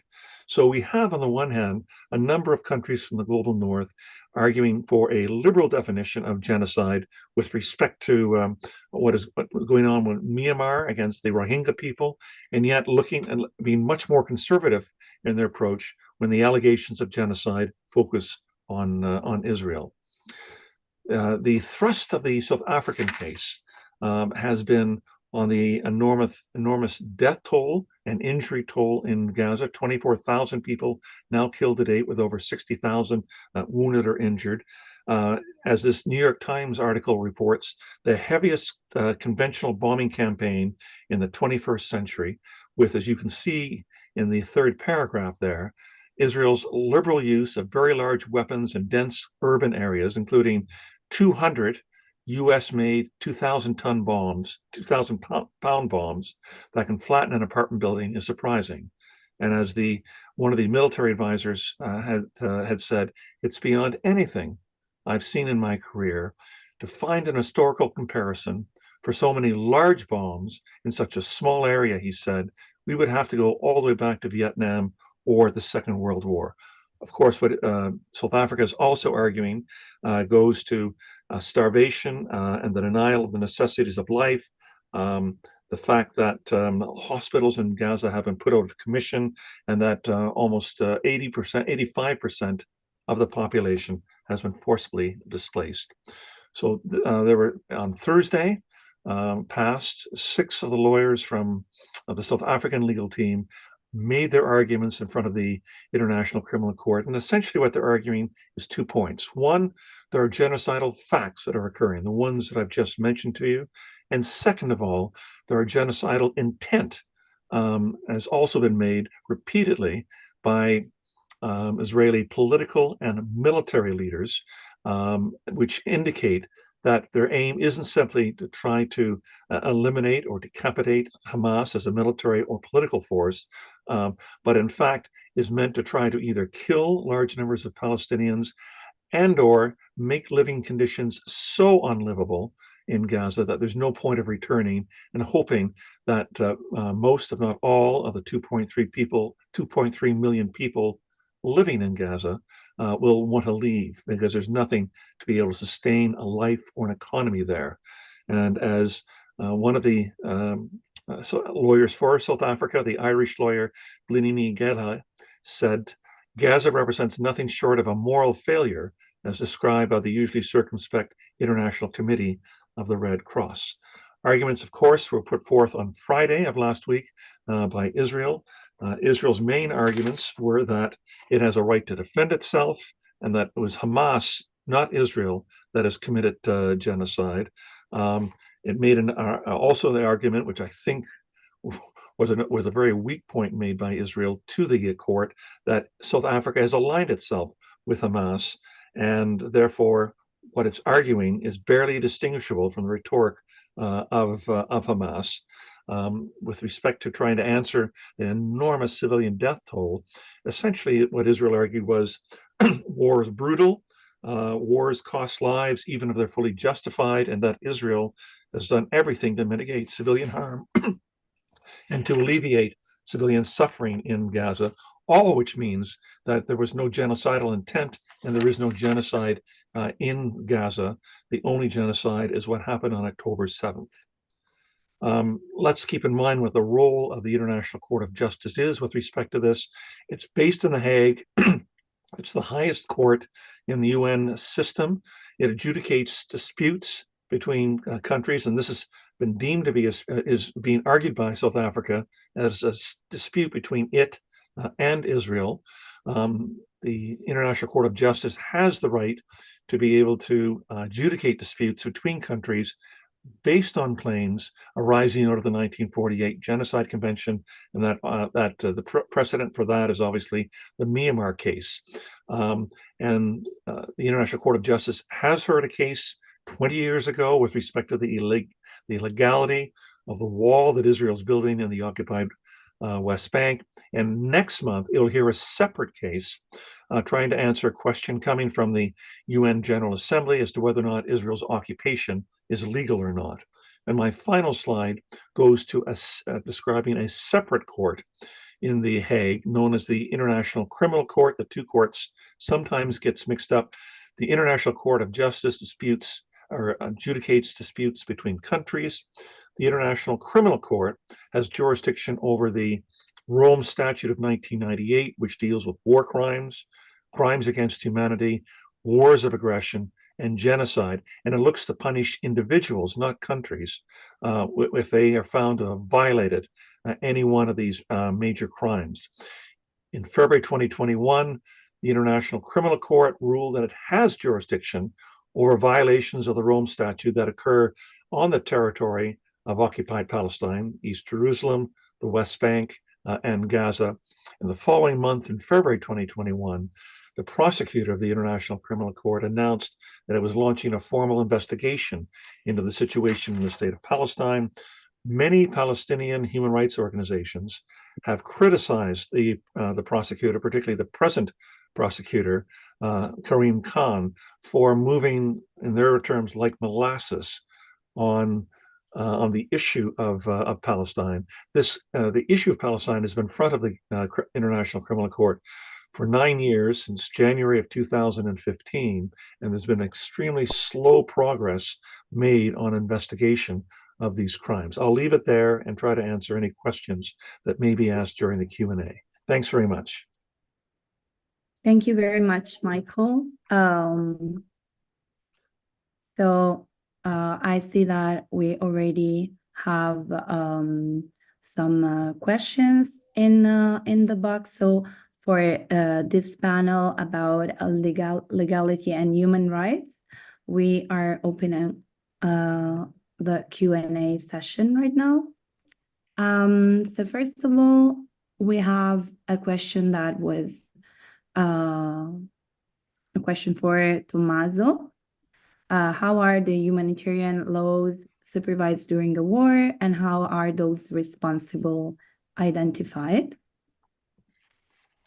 So maybe we'll start with you, and then we'll move to Michael. What do you think? Yeah, sure. How much time do I have for this? Like 5 minutes, if you don't mind. All right. So yes, very briefly, of course, this is key aspect of all of any set of norms, especially international norms. So enforcement. What happens if a state or individuals violate IHL? So thanks for the participant for raising these points. I see that it was also raised by other attendees. So I would try to put it simply by saying that, well, first of all, according to IHL rules, IHL treaties, the responsibility to prevent and punish IHL violation belongs primarily to states themselves. And this connects to the inherent nature of the international law system, which is a decentralized one primarily. Of course, it's particularly tricky and challenging in this case because this goes back to the issue of Palestine statehood and or the willingness of Israeli authorities to potentially prosecute eventual violation, especially considering that appropriate steps must have been taken domestically to implement the criminal repression of IHL violation into a state domestic criminal law. So according to the law, states responsible for IHL violation must take full reparation for the loss or injury it has caused. And then there are serious violations of IHL, which are known as war crimes. States must investigate war crimes committed by their nationals or armed forces, and possibly prosecute the suspects. So IHL rules can be enforced primarily through national legal systems, but also diplomatic channels, international dispute resolutions mechanism. Another possibility is that for state to investigate other persons for war crime in their national courts, irrespective of the nationality of the offender or the place where the violation was committed, and this is called universal jurisdiction. It is important on this point to specify that the ICRC is not involved in any way in the collection of evidence for or prosecution of war crimes and may not be compelled by courts to testify in trials, but the ICRC's advisory service on IHL is available on request to support state with this process. So this monitoring and supervisory task is covered by the ICRC while it maintains its neutrality. And finally, this is a very last point, also because it was touched already by Professor Link. In certain circumstances, war crimes can be investigated and prosecuted by an international court as a complement to domestic investigation and trials, including if some prerequisites are met, the International Criminal Court. And this, of course, may promote greater respect for IHL by ensuring that the most serious crimes do not go unpunished. Again, the ICRC supported states in their work to create the ICRC and consider it to be an important tool against impunity. The very last element is that the United Nations ideally can also take measures to enforce IHL, for example, with the Security Council compelling states to comply with their obligations or to establish a tribunal to investigate breaches. And this, of course, goes back to the actual functioning of the Security Council, which is beyond the limit of what I am addressing today. So I will leave it there, and thanks for the question. Okay, thank you so much. I wondered if Michael has his own remarks about this, and also I would like to ask Michael a couple of questions about the ICJ case. I'm trying to put the questions together so you can decide where to start from. Well, how about this then? It says, why does South Africa have legal interest in bringing this case before the ICJ? Yeah, like I combine a couple of questions about the ICJ and South Africa. So I'll start with this. Okay. So does the International Court of Justice have any jurisdiction to apply any rule or simply a ceasefire until a bilateral solution can be opted? And how independent are the judges do they represent the interests of Mhm. their governments, and why specifically South Africa is playing here. So Okay. you are free to answer to, of course, Sure. questions. Okay, let me try to be very efficient in answering these.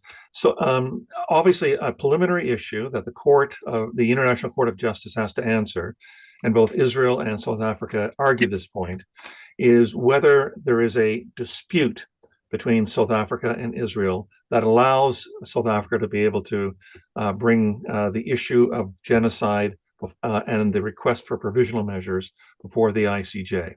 South Africa is arguing that it raised the issue of the threat of a genocide with Israel through November and December through various diplomatic means, and that Israel didn't respond in full. And because of that, and because of the ongoing threat of a genocide, that gives South Africa the standing, the ability to bring this application to the court. Now, you may say, why is South Africa is thousands and thousands of kilometers away from Gaza and from Israel? The obligations in the 1948 Geneva Genocide Convention state that every country has a duty and a responsibility to prevent genocide or genocide in the making. South Africa is arguing that as its responsibility, as its, if you like, conscience of the world, to be able to bring this as a legal standing. And that was the same argument, if you like, that was brought by the Gambia against Myanmar in the beginning of the proceedings, also in genocide 5 years ago at the International Court of Justice. So I think South Africa probably has a fairly strong case on this preliminary issue to be able to bring the application before the court. The questions you've put together also ask, what is the ICJ and how independent of them? There are 15 judges normally on the International Court of Justice. They are elected for 9-year terms in a staggered fashion by the United Nations General Assembly. And every 3 years, 5 of the judges will either retire or they can run for a second 9-year term, and then that would be the limit. Right now, we have 4 of the judges who are ending their term and are retiring by the end of January, the very beginning of February. So that's why what South Africa has brought right now isn't to prove that genocide has happened. This is a preliminary measure called provisional measures, which is the equivalent in many countries of what we would call an injunction, to ask the court to order Israel to stop the ongoing genocide. All South Africa has to prove at this particular time is that there is a plausible case for genocide.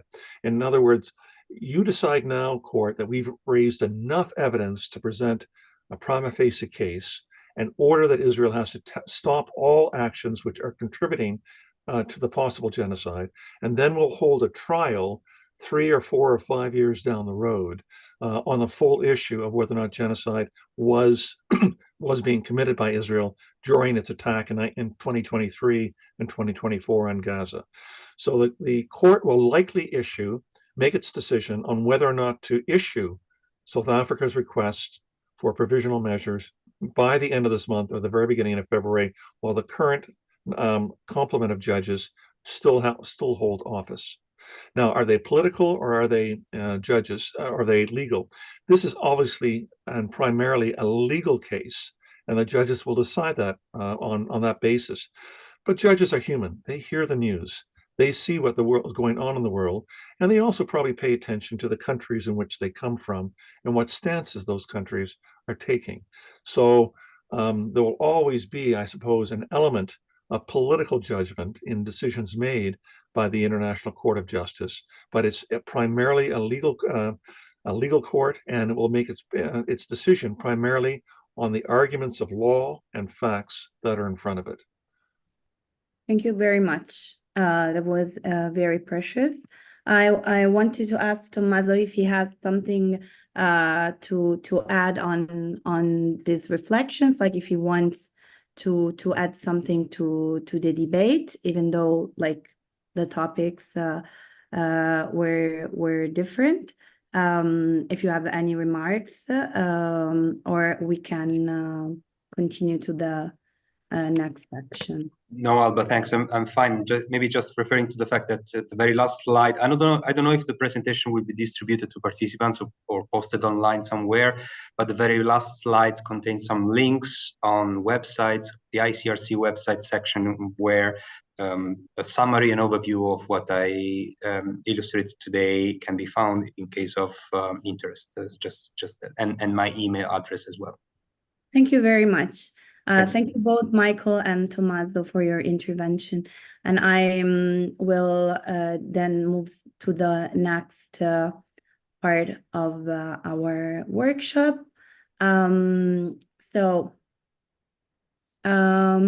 Now we enter the debate around sustainability and climate change. We have first an intervention by Dario Padovan from the Turin University, titled Weaponizing Nature and Dehumanizing Humans, Notes for a Political Ecology of War. Dario Padovan is a professor teaching sociology of climate change and transition theory at the University of Turin. He is the coordinator of the Center for Inter-University Research in Socio-Ecological and Sustainability Studies, and does research on sociological perspectives on energy, food, raw materials, and climate change. He's also developing new approaches on environmental and climate racism, geocapitalism, and anthropocene. So please, Dario, I'll just note that we are running 10 minutes late, so your presentation should end approximately around like 4:45 p.m., if you don't mind, just to update you about the timing.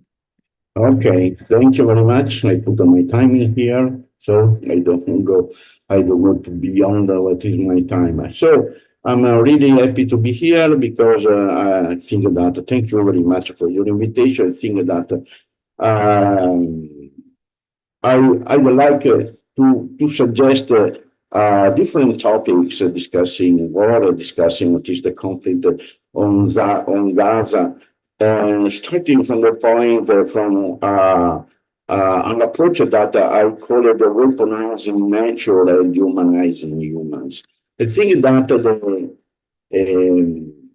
the challenge to take in consideration the use of nature in the armed conflict is interesting for me because many scholars they focus only on the human part of human side of the armed conflict war. And even though this is a very crucial aspect, I think that we have to understand what is the combination of a natural, ecological, material aspect of this conflict and the warfare, and the modern warfare, and the human suffering from this kind of events. But I want to start trying to understand what is the role of war in our society, because I think it is interesting. Here, I suggest a quotation from Michel Foucault. For him, the war is the filigree of the peace, because behind the peace, the order, wealth, authority, the order of subordination, behind the state, and behind the laws is possible to perceive and rediscover a kind of primitive permanent war. I don't want to say that war is a fundamental part of our life, but I want also to underline the fact that the peace period, the capitalist peace, is not a real peace. Our feeling in a Western society, Western countries, that we lived for a long time, a long period in a peacetime. But in fact, what happened around the world is not the same, and the perception is really different. So the problem is that to promote peace, we have to know the nature of war, because what we have to do is to eradicate, remove the war from the social and natural order. And capitalism in war, I think that there is a couple of categories that I think that we have to put together also, because war capitalism are always playing war around the world. It has been traversed and constituted by a multiplicity of wars, wars of class, of race, sex, civilization, wars on nature. This is my topic, my issue, the wars on nature. On nature. And what I want to suggest is that these war conflicts are the consequences. They share these wars, the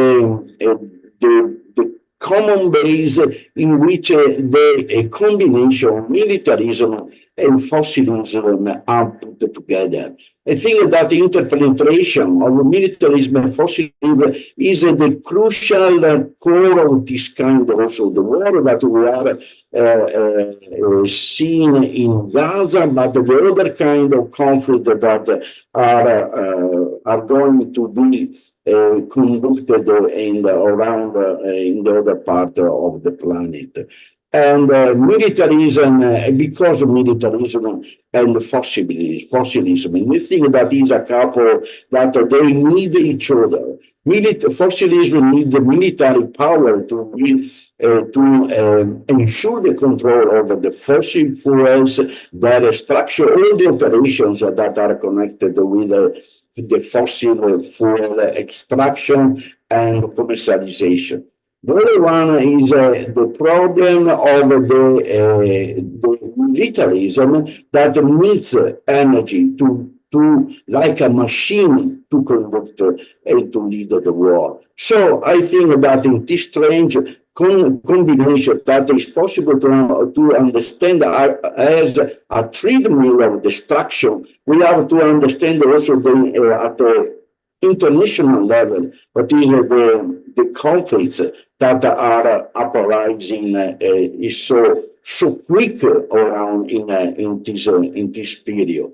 And also I think that this kind of alliance or combination between militarism and fossilism in some way is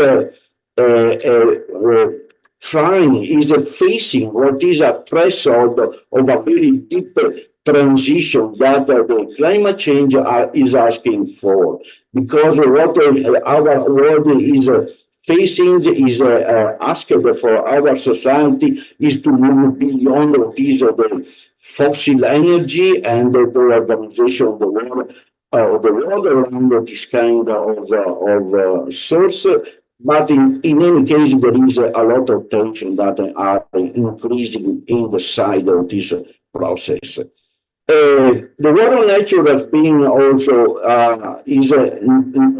has been it's a way concealed by the rest of military conflict, and but all the wars they are in some way neglected what is the usual nature inside this kind of conflict on the conflicts. So we have to only to remind ourselves that nature is turned into plants, gunship, bullet, and that what is the nature's limits, because it undermines the possibility of transition to an ecological society that is what we need. So I think that speaking of war on nature is the right gaze that we have to, is a way to share, to understand what is the consequences of the conflict. Mainly the conflict now we are discussing about on Palestinian and Palestine and Gaza. So I want to move toward a political ecology of war because the war is a social material entity, and I think that we have to take very seriously the problematic of to mix together the social destruction and the material destruction that the war is in some way causing. And this is a way to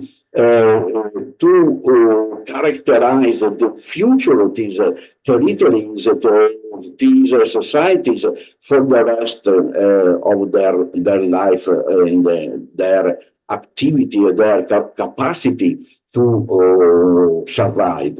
So from the point of view of political ecology of war, I would like to underline 4 points. That what we have to explore also at the scientific level is the environmental legacy of war, the links between natural resources conflict and how ecological crisis feed the condition for armed conflict, how nature can be used in conflict, is military use, the environmental degradation of modern warfare, and how wars can backfire in the degradation stage of entire socio-ecological system, weaponizing nature. Here, I think my idea is that my topic is that nature is used like a weapon. Critical research are used to plan carry out war. It means that the nature and the natural resources are used to weaken the adversary, to fortify allies. It is not only the conflict. I think that is a crucial idea, the fact that water, food, energy, transport, infrastructure, material infrastructure, all this kind of resources are in some way bent to the needs of war. Because the problem is to play a war, to wage a war means that we have to use all the instruments, the tools that we need to destroy the enemy. So these weaponized resources are used against civilians, territories, infrastructure, is used to sustain the predatory also economic behavior of violence of many governments. So I think that the idea that natural resources are in some is becoming like in the past in part, but now the quantity of the dimension is very, very huge. Is the problem that natural resources becoming also an instrument to make people die. And what is happening, for example, in Gaza, is the fact that the Israel siege of Gaza is the generalized destruction of civil, technical, and natural infrastructure that undergo a process of weaponization, becoming a combat weapon. So the problem is the fact that using food, using the shortage of food, of energy, of medicine is a way to destroy a population. I think also that the weaponization of nature, the destruction of nature is also a way to dehumanize humans. So when you think of this definition of dehumanization, it refers to the tendency to regard members of some groups as less human and thus less worthy of human treatment than member of other group. Is just what is happening in Gaza. So destroying natural habitat means dehumanizing their inhabitants. This military operation of Israel is the demonstration, I say many of our colleagues, the speakers before, that is the way in which a state is operating beyond the law, like an outlaw. So what is the goals, the aim of Israel, I think is the deliberate render unfit for future living and the Gaza Strip. So the Israel is doing that, saying that we are fighting human animals. So I think that there is a stronger connection between weaponization of nature and dehumanization of humans. So here is ecology natural and necro-capitalism. I think that there is a connection also and a change of character or feature also of the global capitalism in this kind of war, where the problem, the moral challenges that is put on the table is the dehumanization of the entire population. It is strictly linked to the this necro-capitalism has been defined mainly, so it means a destructive tendency that characterizes the machine of production and the exploitation of this time. And it reinforces authoritarian tendency. And it enables the perception of the other as the absolute enemy to be fought and eliminated. I think that is a strong change or in the profile of capital operation at the global level. Just two insight about energy and water. This is an interesting map because it shows that how in front of Israel, in front of Gaza, there is a basin or gas basin called the Leviathan. And the Leviathan basin is the what is the thing is at stake for the conflict in part, I think. Also because of in front of the Gaza Strip, there is the basin called is a part of this very huge Leviathan basin, Gaza Marine. It means millions of gas meters that are available for the future. And you know that Israel recently make a lot of agreement with Turkey, with Egypt, because Israel wants to become a hub of gas for the future. And I think my time is finished, but only to show that this is how energy enter conflicts. Energy system and objective in conflict, a means in conflict, and a cause of conflict. And this is the problem of water. I would like to speak about that, but we don't get time no more. Thank you very much for your attention. Thank you so much, Dario, for sticking to the time. And it was a very, very interesting presentation. So I invite the people watching to start asking questions in the Q&A box so that we can have a nice debate right after. And now it is the turn to listen to Sahba that gave us her introduction in the beginning. So Sahba El Shawa from IUSS Pavia is a PhD candidate in the third year of the PhD SDC program and an interdisciplinary researcher in space and sustainability. She's the founder of the Jordan Space Research Initiative and the Palestine Space Institute, as well as the co-lead of the Ethics and Human Rights and Space for Climate Action groups in the Space Generation Advisory Council in support of the United Nations Program on Space Applications. She's committed to creating a more ethical and sustainable future, both on Earth and in space. And her presentation title is The Siege on Sustainability in Gaza, Greenwashing Colonialism and Eco-Apartheid. Thank you, Sahba. Thank you, Alba. So hello again, everyone. This presentation will be focused on presenting some important terms and facts about especially greenwashing of Israeli actions in Palestine and the concept of eco-apartheid, and then focusing more on how the siege in Gaza and the current assault on Gaza impact sustainability. I first wanted to talk about nature and resistance. The picture that you saw on the title slide was taken in 2005, It's of a Palestinian woman called Mahfouza Shtaya, who was photographed crying as she hugged a mutilated olive tree in the West Bank to protect it from Israeli settlers, who in turn are protected by the Israeli army as they destroy Palestinian land. This heartbreaking image soon became an iconic symbol for the connection between indigenous Palestinians and their homeland.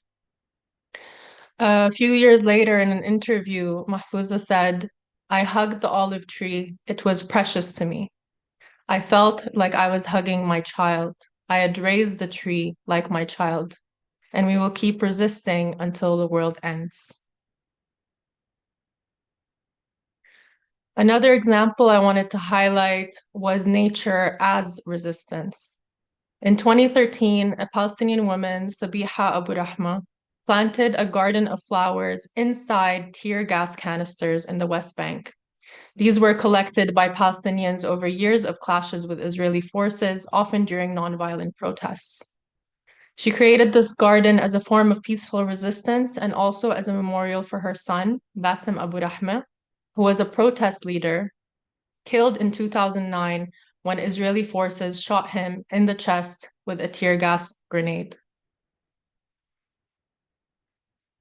This brings me to the concept of Palestinian auna, which is described by environmental researcher Ghada Sasa as collaboration. Auna recognizes that due to our deep interrelatedness, individuals cannot truly prosper while even indirectly harming others or non-humans. Rather, this Palestinian concept emphasizes the importance of strong familial, communal, environmental, intergenerational, and global solidarity for the blossoming of all present and future humans and non-humans. And that is why you will often see these images, especially of Palestinian elders protecting olive trees with their lives, because to them, the olive tree is more than just a plant. It is their kin, it is part of their family, and they raise it as their own children. On the other hand, when we talk about colonialism, there is a huge element of greenwashing. So let's start with some definitions. Greenwashing is the dissemination of false or deceptive information regarding environmental strategies, goals, motivations, and actions.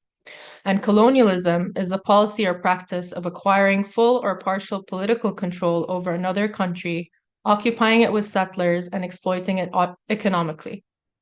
Colonialism, as we know, has had a very long history of devastating indigenous populations and their environments.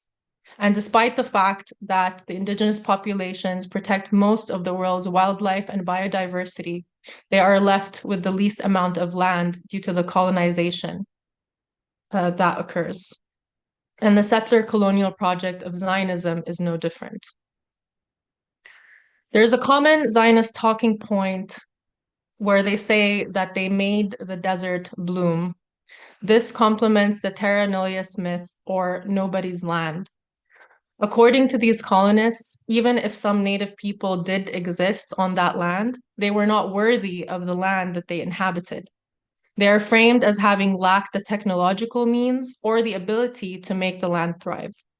And regrettably, this Orientalist narrative is very often repeated by Israel's supporters, including the current president of the EU Commission.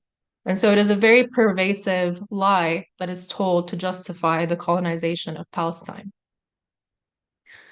So let's debunk this myth. First of all, when they say that they made the desert bloom, what that does not take into account is that the vast majority of actually cultivated agricultural land in current Israel or occupied Palestine was already being cultivated by Palestinians before their ethnic cleansing. After 1948, 90% of Israeli forests were established, and 89% of the plants in these forests are non-native species. Israel has uprooted a large number of native trees, including carob and fruit varieties, as well as over 800,000 olive trees, and especially since 1967. In their place, Israel has planted many non-native evergreens, such as pine trees, which negatively impact both the local ecosystems and the communities. The motivation behind this was to make the landscape more European, or civilized, but also to conceal the ruins of demolished Palestinian villages, on top of which many of Israel's nature parks are built. In 2010, there was a severe wildfire, which highlighted that such highly flammable species, such as pine trees, are ill-suited to the Palestinian climate. Not to mention that the cultivation of these non-native plants also requires excessive water usage, which strains resources in an area that's already suffering from water scarcity. That brings me to eco-apartheid. As we know, apartheid was first used to describe the system of racial segregation and subjugation of the African population in South Africa by white settlers. However, in 2022, Amnesty International released a report accusing Israel of apartheid. The Secretary General stated, Palestinians are treated as an inferior racial group and systematically deprived of their rights. We found that Israel's cruel policies of segregation, dispossession, and exclusion across all territories under its control clearly amount to apartheid. However, these racially discriminatory laws and systemic dispossession are not the only aspect of Israeli apartheid. It also weaponizes the environment, as we saw in the previous presentation, and it does that to maintain a system of oppression against Palestinians. And that is where eco-apartheid comes in. This is a form of institutional racism that commits environmental abuse in order to marginalize a racially defined group. According to the UNDP, so pervasive are the effects of the Israeli occupation on the climate vulnerability of Palestinian communities that the occupation in and of itself is considered a risk alongside environmental risks such as sea level rise and altered rainfall patterns. Some examples of how it implements eco-apartheid include Israel's theft of Palestinian water, which exacerbates water scarcity, its theft of Palestinian land, the destruction of Palestinian trees and agricultural land, the environmental destruction caused by Israel's illegal settlement enterprise, which is illegal under international law, and the impact of pollution due to these settlements on the Palestinian health and environment. In 2017, B'Tselem, an Israeli human rights organization, said that Israel's environmental policy in the West Bank, including situating polluting waste treatment facilities there, is part of the policy of dispossession and annexation it has practiced in the West Bank for the past 50 years. Approximately 96.4% of Israel's electricity production comes from fossil fuels, including natural gas extracted from stolen Palestinian land. And as the previous presentation mentioned, this is currently also playing out on the coast of Gaza, where there are large amounts of natural gas, and Israel, a few days into this current assault on Gaza, announced that it had given contracts to energy companies, including European companies, to extract this gas, which is also stolen from Palestinians. Finally, the environmental impact of Israel's West Bank wall, which is also known as the apartheid wall. 85% of this wall has been built on Palestinian land, taking up 10% of the West Bank and carving up Palestinian communities, cutting off farmers from their lands and harming local ecosystems. That brings me to the siege on sustainability in Gaza. So we've seen how the Israeli occupation and their policies enforce the system of eco-apartheid on Palestinians as a whole, but this is especially dire in Gaza. A siege is a military operation in which forces surround a town or building, cutting off essential supplies with the aim of compelling those inside to surrender. Along with the West Bank and East Jerusalem, Gaza has been under Israeli military occupation since 1967. And since 2007, Israel has imposed a crippling siege and a naval blockade on Palestinians in Gaza. This has been condemned by human rights organizations and the UN as illegal collective punishment. This siege means that Israel controls everything that goes in and out of Gaza, including humans, through air, land, and water. The naval blockade is essentially a siege on the sea in Gaza, where even fishermen are not allowed to fish past a certain nautical mile. And if they go past that, they get shot by the Israeli forces. Israel's occupation and blockade have created an environmental health disaster in Gaza. 97% of the water in Gaza is unfit for human consumption by World Health Organization standards, and this is mainly due to damages caused by Israel's military operations. Even while Israel was engaging in the peace processes in the 1990s, their bulldozers systematically destroyed orange and olive groves along the fence with Gaza. It has enforced a buffer zone that extends up to 300 meters along the fence, which has left most of Gaza's agricultural lands inaccessible to Palestinian farmers. Additionally, in 2019, forensic architecture showed that not only do they regularly bulldoze and clear agricultural and residential lands, but they also complement this with unannounced aerial spraying of crop-killing herbicides. According to the World Health Organization, some of the herbicides that the Israeli military sprays to kill the crops surrounding Gaza are also likely to cause cancer in humans. In the past 100 days alone, Israel has deliberately cut off access to food, water, and electricity in Gaza. The air pollution has spiked, waterborne illnesses are on the rise, and even the wildlife is suffering. While people are still trapped under the rubble, many of whom can't be retrieved and have started decomposing, this is creating a serious hazard for Palestinian health in Gaza. Additionally, the improper burial and indiscriminate burial of corpses in mass graves may cause various diseases such as cholera to spread. Gaza's waste system is also destroyed, which makes it a biohazard. They are using makeshift landfills, which are overflowing with garbage and human waste.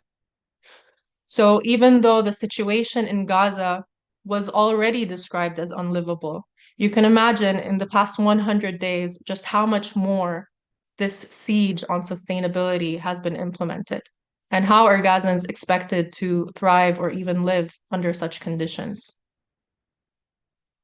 Finally, I want to talk about the impact on climate change.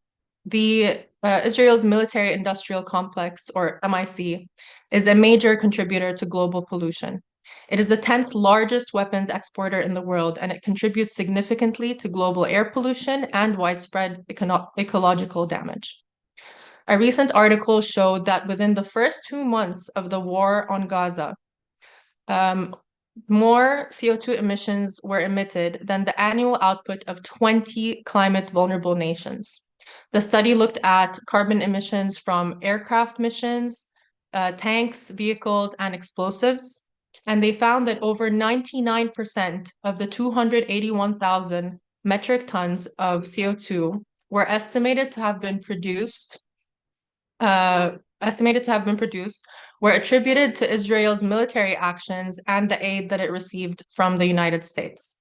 So when you look at this number, it is very clear that this so-called war is asymmetric, when over 99% of the impact is caused by one side.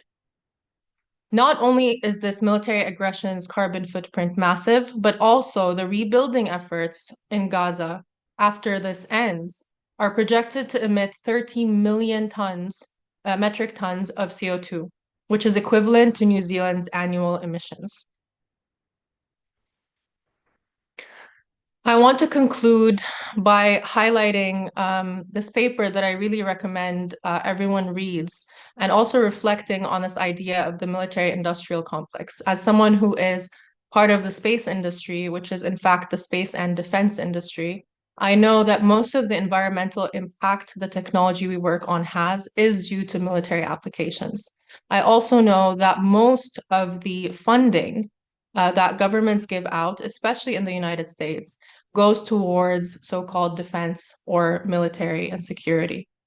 And so I think this paper from environmental scientist David Schwartzman really calls it out quite plainly.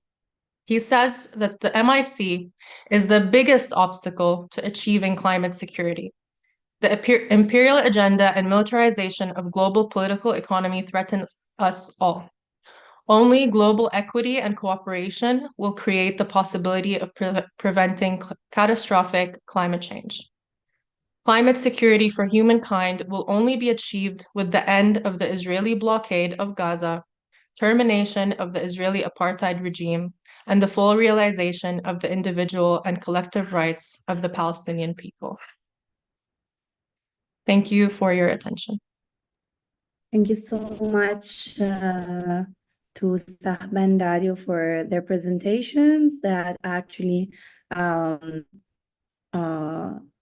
a lot of reactions in the Q&A section. I'm trying to put a couple of questions together because I see some interesting thoughts that can be relevant actually for both your presentations. So maybe we can start with Dario and then move on to Sahba as well. So many people are wondering if there is actually a geographical future, let's say, for Gaza. Is it, can we expect that the ongoing destruction of the environment in Gaza becomes irreversible? So making it impossible to rebuild, so becoming sort of a moon landscape. And then, so the issue of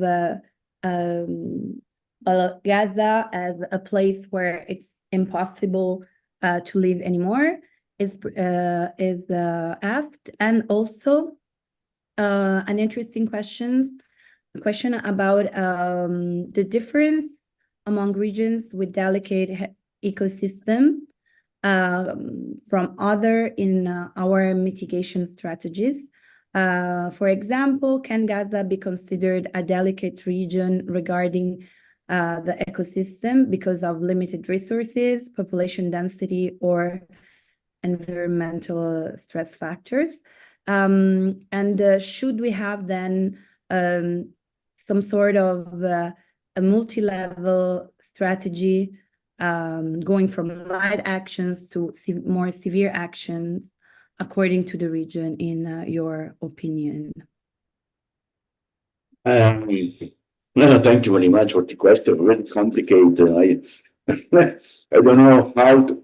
The rebuilding of the habitat of Gaza, I think, from the natural point of view, I think is tens of years to rebuild our wildlife, wild nature, trees destroyed and so on, because it is the time of nature. From the point of view of infrastructure, it depends on whom is going there to rebuild, because this is the problem of Palestinians that stay there, as we hope, is the problem is how to recreate resources to do that, or if the other side, the problem is the complete displacement. Maybe it arrests, like I said, desert, no, there. And regarding the other kind of the question, and I think also is interesting what is from the point of view of necro-capitalism. I think that some question try to understand what is the global scenarios in which this conflict is blew up. And I think it is interesting asking ourselves what is the reason of this aggression. So so cruel and destroying an entire community. And I think that the problem now that the global relationships, they are, and the states, national states, and the global state, the empire, we can say also, is facing now the global level is a very deep challenge. A deep challenge coming from climate change, a deep challenge coming from the chaotic order and the multipolar order, we can say that at the international level. And I think that this is putting UK, West, UK media, and the Western in its totality is putting out of discomfort because they don't know how to act in this situation. They think that they are challenged in their hegemony, cultural hegemony. I say very well, Saba. The problem of the colonization of the land in Palestine is to reproduce a Western industrial model of agriculture for the exportation. This is, I think, the model that is applied to agriculture, is applied to management of water, is applied to management of energy. The problem is the appropriation, destruction of these resources to be commodified. To be commodified beyond what is the culture, the habitus of the people that are using this kind of resources. I think that is the principle behind this conflict. And the problem is that they are losing, or what is happening? The state are losing a moral commitment. They are more and more feeling against nature and many against the humans. So I think it is a combination of different factors. When I underline, I stop here, the combination, the interlinking between missing the fossilism and militarism, I think that it is the core problem that we have to face in some way. Thank you so much, Dario. And maybe, Saba, you want to comment on what was previously asked? Yeah, so I think there's two aspects to the question. This idea that can it be rebuilt and will it be rebuilt? And the other is, how do we actually care for this environment? In terms of the first one, I think that it's important to bear in mind that also, as I presented, even before the current situation in Gaza, it was already described as unlivable. Palestinians in Gaza are not going to leave their homes. Palestinians have learned time and time again that when they leave, they are not allowed to come back. And the majority of the population in Gaza are already refugees from other parts of Palestine who were forced into the Gaza Strip. And now they're all being forcefully displaced to the south of Gaza. And, one of the plans also, as Dario mentioned, is to put them in the desert. I think this is a very cynical kind of way of thinking that this will only end after Israel has successfully forcibly displaced the Palestinians in Gaza. I think that Palestinians in Gaza do not want to leave their home. They want to rebuild. They've done it many times over the years. There have been various assaults on Gaza, and every time they do rebuild it, and it's not easy. And there's a lot of trauma and impacts that they are left with. But it is something that I believe should not be their responsibility alone. Israel, as the perpetrator of the current situation in Gaza, has the moral and perhaps even the legal obligation as the occupying power to repair the damage that it has done, first of all. And I think the solution to a lot of the environmental problems, it's not unique to Palestine. This is something that we see everywhere around the world, where indigenous populations who actually understand the environment, they understand how to take care of it, they are stewards of the environment, are stripped away of their land. And so the solution is always going to be land back. We are not going to solve the climate crisis so long as we are imposing Western views on what environmentalism is without giving indigenous people the right and the ability to actually care for this land the way that it's supposed to. Thank you so much, Sahba. And so we are going to switch to the second part of the workshop, and the moderator will be from now on Silvia Maritano. She will be the moderator for the debate around the role of academia. Silvia is a PhD candidate in her third year of the PhD SDC program with a background in medicine. Her current research focuses on the relationship between climate change and child health. from a mitigation perspective, oriented towards the pursuits of climate and health co-benefits. Sylvia is also an elected student representative in the PhD SCC program. Thank you very much, Sylvia, and welcome. All right, good afternoon, everyone, and thank you, Alba, for introducing me and for moderating this workshop so far. And we've been through a lot of presentation, which covered a multitude of interesting information and concepts, which has been extremely interesting, but listening and learning about the current situation in Gaza might have felt a bit overwhelming. So we'll try now to practically give some insight, and I'm now welcoming you to this final section of the workshop, and the one that will also require a bit of your involvement in the discussion, and which will give us hopefully also some insights on what our role could be as scientists and academics, besides witnessing from afar those atrocities that Palestinians are now facing. And now I have the honor to host and present Professor Paola Rivetti. Paola Rivetti is an associate professor in politics and international relations at the School of Law and Government of the Dublin City University. She's a council member of the British Society for Middle Eastern Studies, a member of the mentorship committee for the Association for Iranian Studies, and of the Committee for Academic Freedom of the Italian Society for Middle East Studies, SISAMO.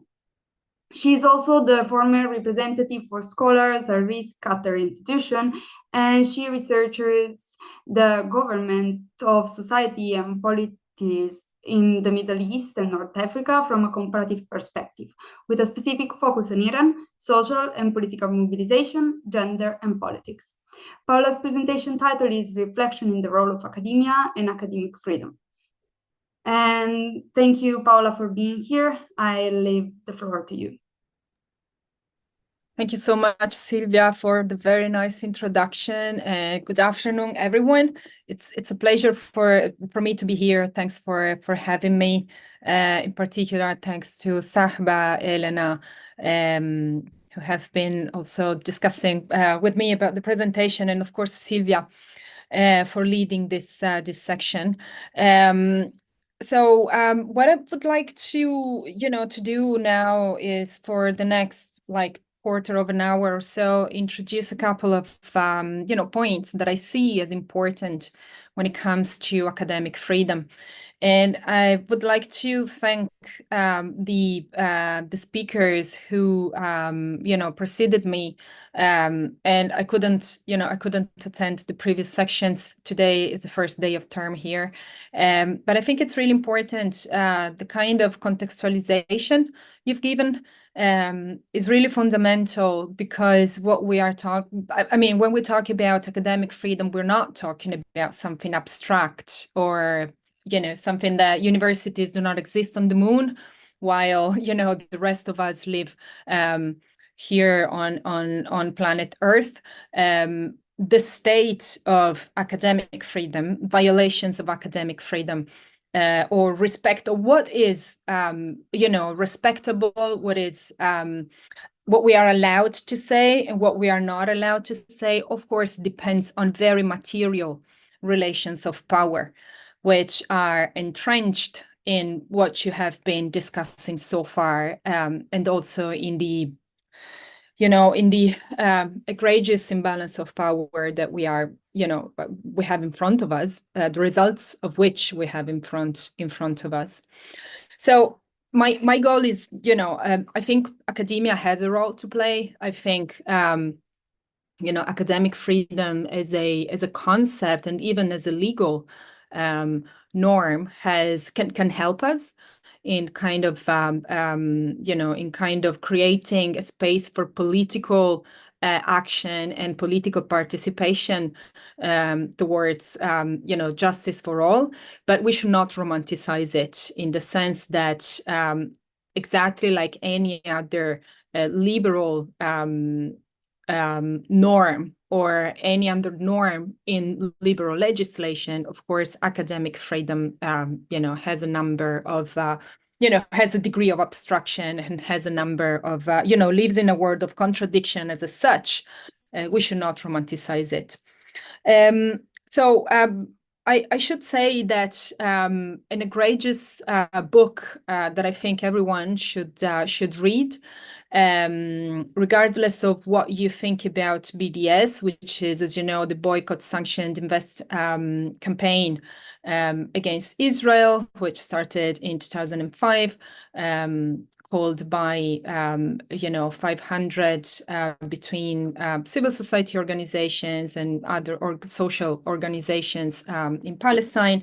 So regardless of what your position is on BDS, I think that really great book on academic freedom and also on BDS is Nick Reamer's book title, which was out earlier this year, perhaps in 2022, titled The Boycott Theory, sorry. So I think Reamer, who's a colleague who's based at the University of Sydney in Australia, in that book really sets out and lays out some really crucial theoretical reflections on, on academic freedom, approaching it from a critical perspective and kind of, providing arguments, for a more materialistic defense of, the space for political participation and freedom of expression specifically within universities. But at the same time, the book, Nick Reamer in his book also offers a number of, of very good points to reflect on why we should still uphold this, this principle with the awareness of its limitation. And I think the situation that we have been witnessing in several national contexts in Europe, in North America, of course, in Israel, are a good offer some good examples of why I think we should uphold the principle of academic freedom. So before I go into into giving you a picture of what has been happening, I think that another very important aspect of how how universities and society more generally have been restricting liberal freedoms, such as freedom of opinion, freedom of thought, freedom of expressing those opinion publicly, whether on the press or in the classroom.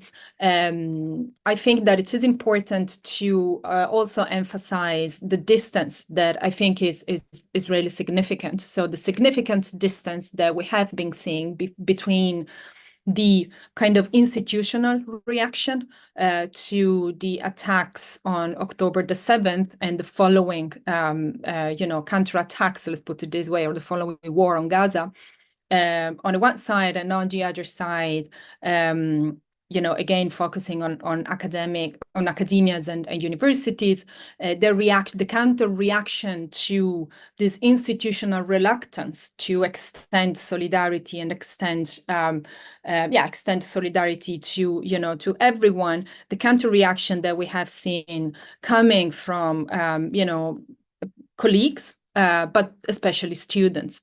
So if we look at Italy, with all the the very important limitations that generally speaking political action has today within and outside of universities, but we have seen a number of student organizations occupying universities, extending solidarity to the Palestinians, and actually taking on, if you want, that kind of progressive role that we often associate the university to.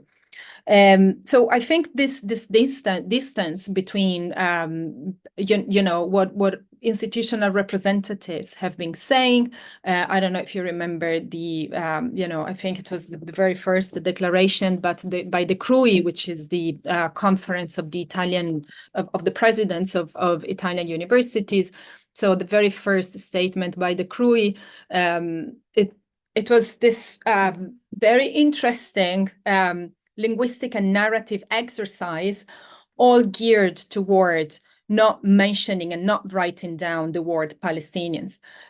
So I think that the counter, the reaction to this, as I said before, reluctance, to take action, to express solidarity on the campuses is important, and is, of course, a mirror of a larger dynamic and the larger process that we are seeing in our societies when it comes to the distance between the ruling elite and and the population, or at least the opinions that the population that has been activating on this issue has been expressing.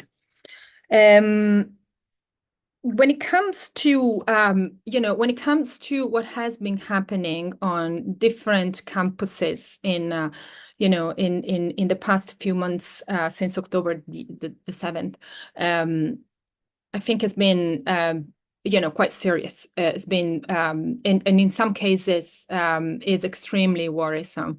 So we know of colleagues who have been suspended, if not directly fired, who are currently under investigation for expressing solidarity with the Palestinian population. We know of cases in the UK where the university has called the police on some colleagues on the on preoccupation that university authorities had in regards to the the content that some colleagues were writing on social media, which speaks to a dynamic that is much older than October the 7th when it comes to pro-Palestinian or solidarity driven activism on campus or outside of campus. We know that there's a record story. There's a story of criminalization. There's a story of this being contained and limited. But of course, after, Hamas attacks on October the 7th, of course, this dynamic has been accelerated, and the situation in a way precipitated towards towards a further securitization of university campuses, of classrooms as well. So in a way, and we have seen this, especially in places like the UK, where you would have, PREVENT, which is the anti-radicalization and, prevention of terrorism and prevention of radicalization program, which is a policy package, right?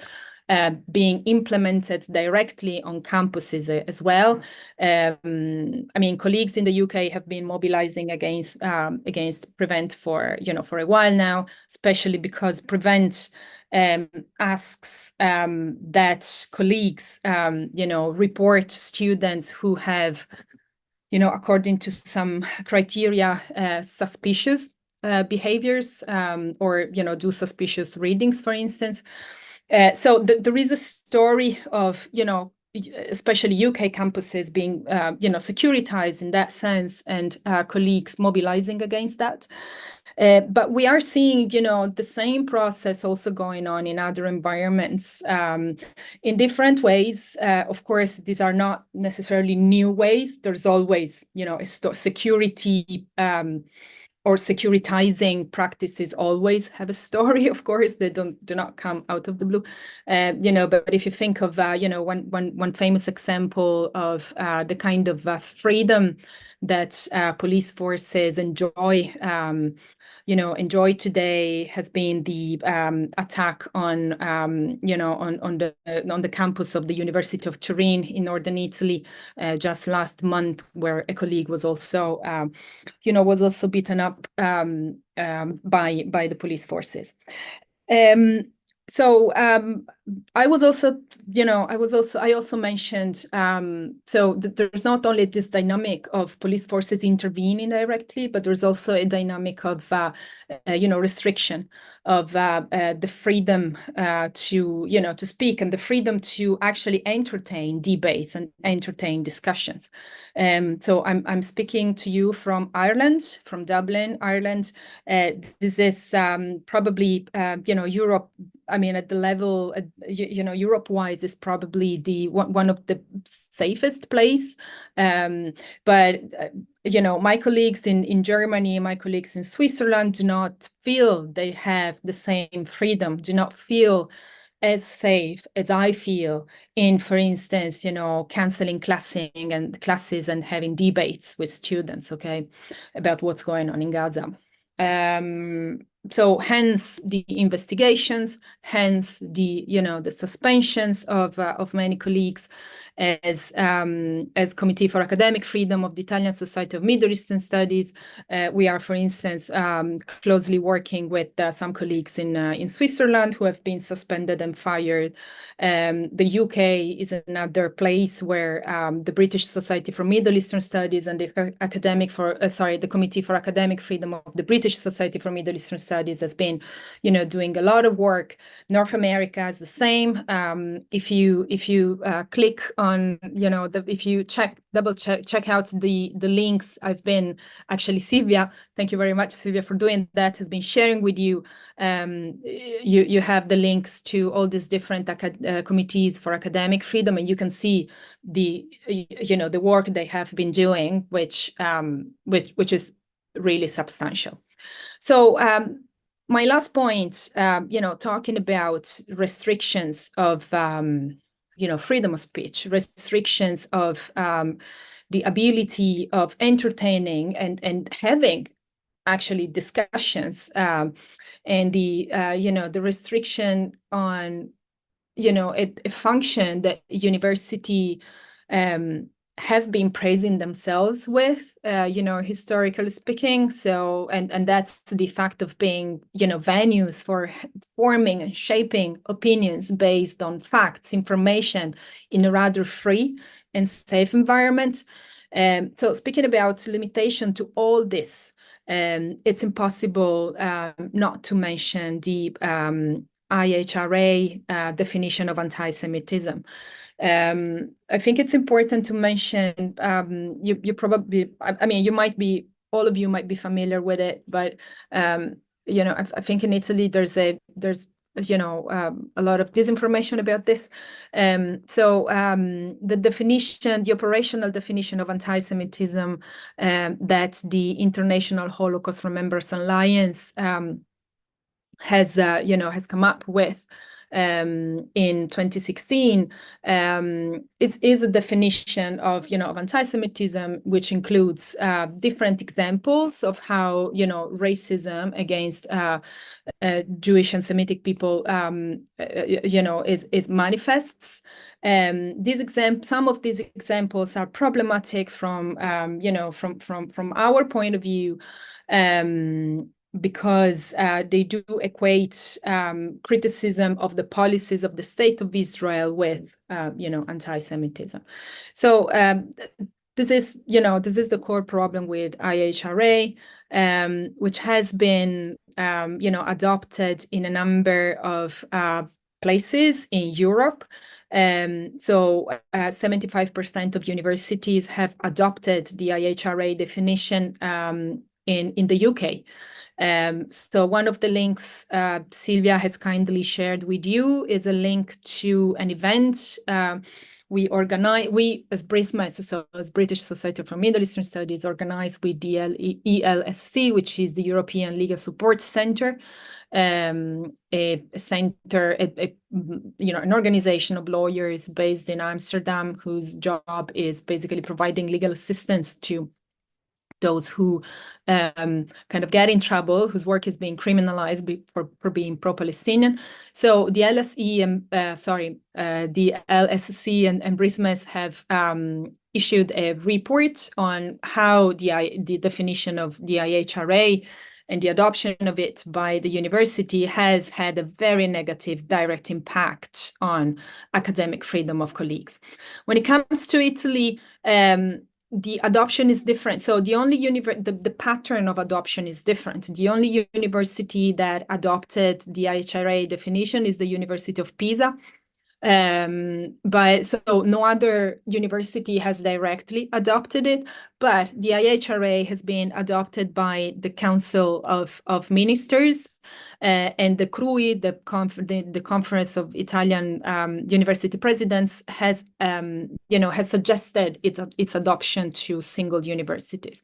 So this might happen. We hope not, but given the current atmosphere and giving, if you pay attention to the public debate, how anti-Semitism is being talked about in the public discourse in Italy, it seems that all this public discourse is preparing the ground for a very for an adoption of the IHRA definition of anti-Semitism.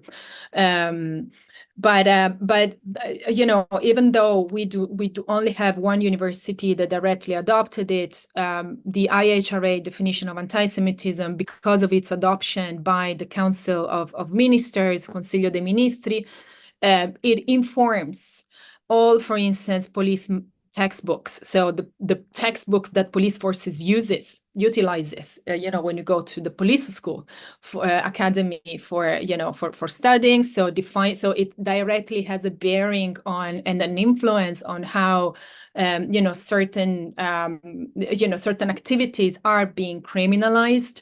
It's been adopted by the journalists corporation in the region of Lazio, but it would probably next be adopted by the Italian Corporation of Journalists. So what we are looking at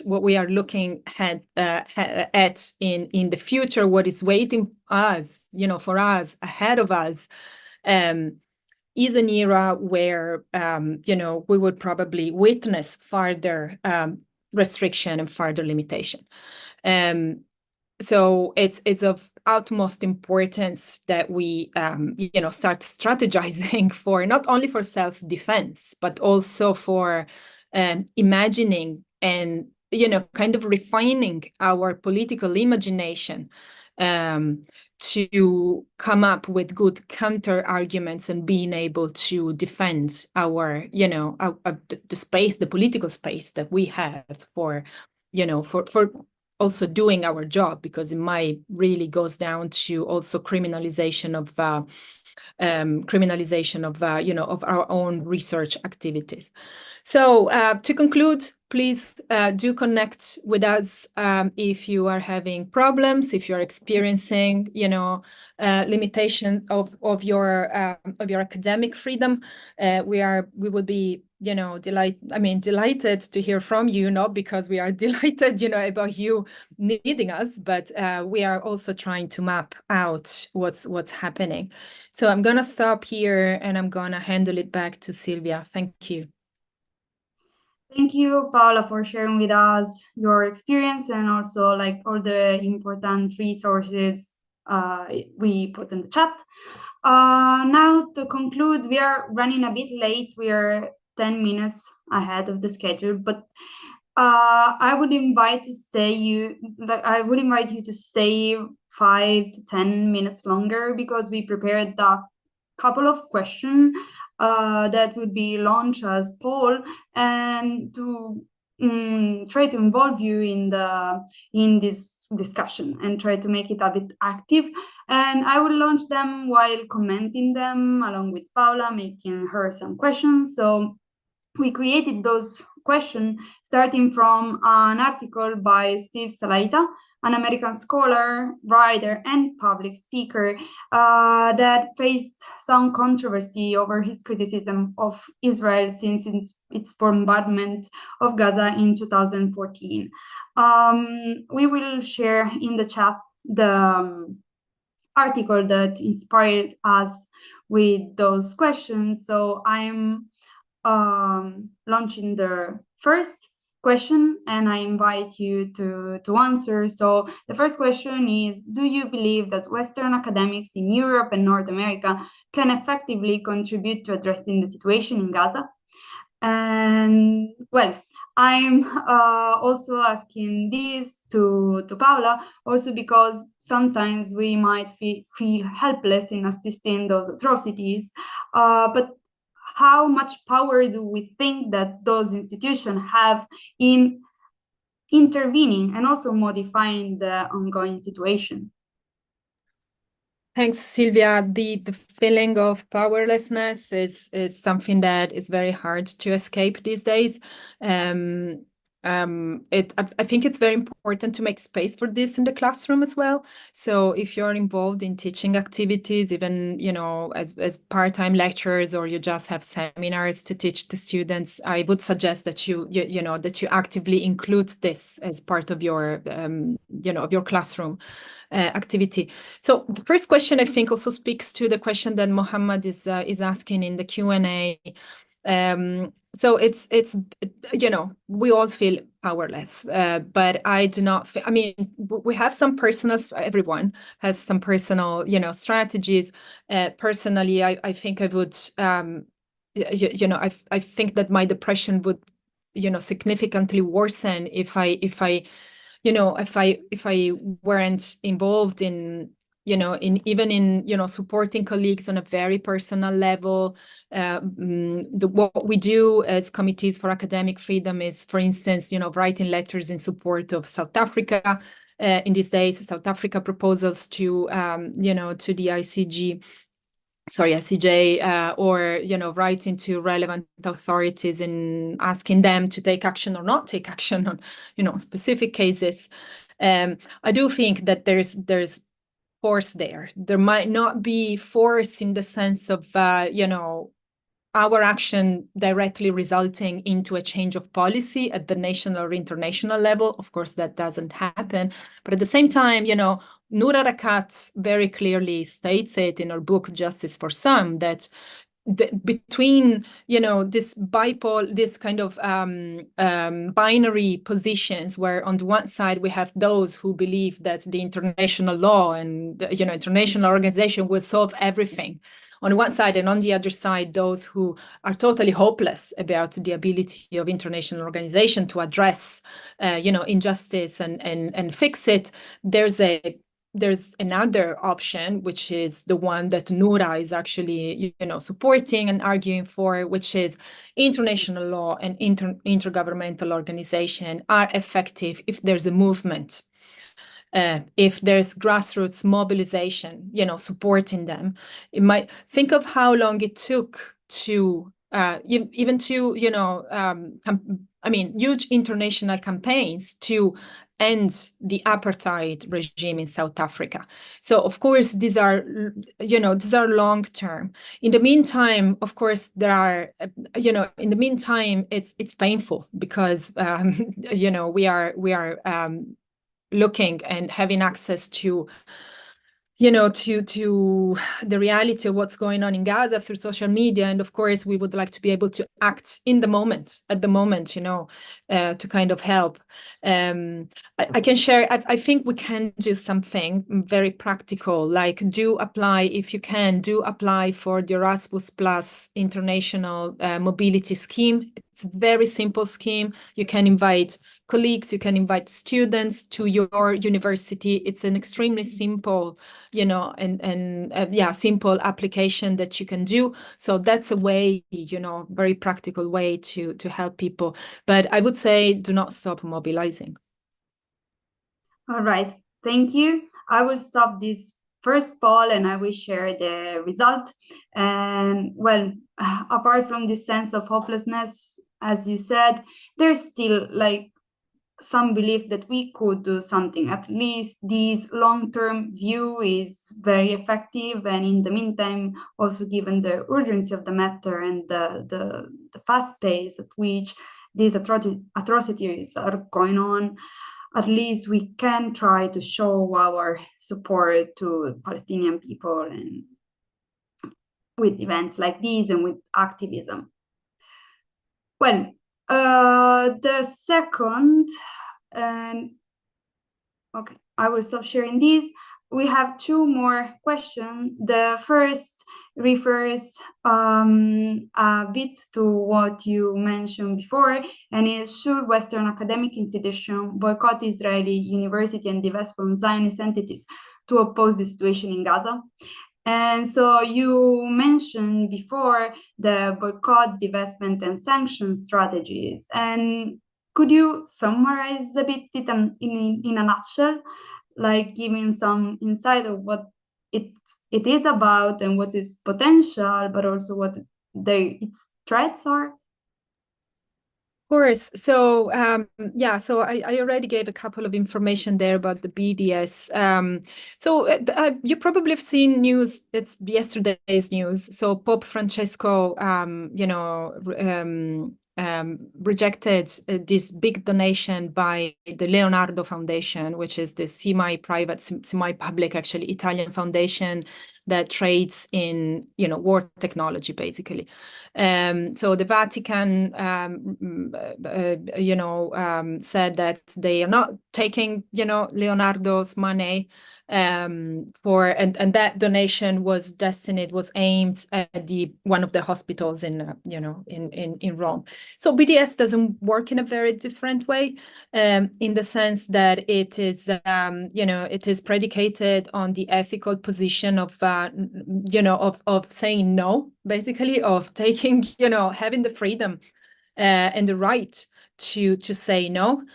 One important thing that I should mention is that BDS is not a boycott of, this is often thought, and it's wrong. It's not a boycott of colleagues, right? So it's not a boycott. It's not like you can't invite your colleague over to give a talk to your class, or people often think that it's also about not writing or publishing something together. It's an institutional boycott. So it involves action such as saying no to inter-university agreements, joint funding applications if Israeli universities are involved as institutions. This is very important. It focuses on, at the institutional level.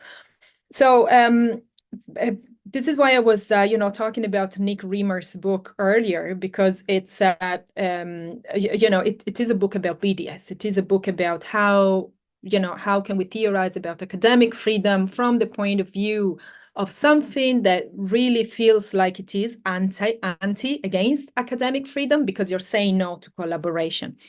So Reamer very much normalizes this idea of saying no. I mean, think of what has been happening with the Russian invasion of Ukraine, right?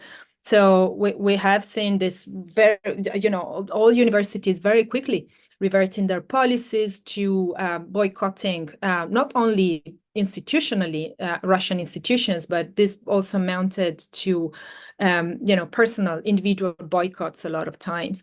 So the idea that boycotts are, something that is stranger to the history of academic freedom, or something that actually, is an obstacle to academic exchange, is, should be put in context of the institutional boycott, but also in the context of what other academic freedom, the academic freedom of who you are enabling by, for instance, struggling against universities in settlements, for instance, right? So, I mean, if we accept the idea that instead of an Israeli university, there should be a Palestinian university, then we are working and protecting the academic freedom of Palestinian students and Palestinian colleagues. All right. Thank you for this insight. Also, this question was a bit more complicated, as you said, and a bit more, let's say, tricky also to answer and to take position. So most people, like the people, were divided between yes and no, which they think is not the right approach. But thank you for sharing us the resources to look at. And I invite again all the attendees to go and look after it. So I launched the last question. which will deal also with this academic and the I think it was the wrong one. This is, are you in favor of incorporating Palestinian literature and perspective into educational curricula across various disciplines? This is the question, and I wanted to go back to you with saying that first we saw and we can imagine how much recent events are affecting the cultural and linguistic and historical heritage of Palestinians.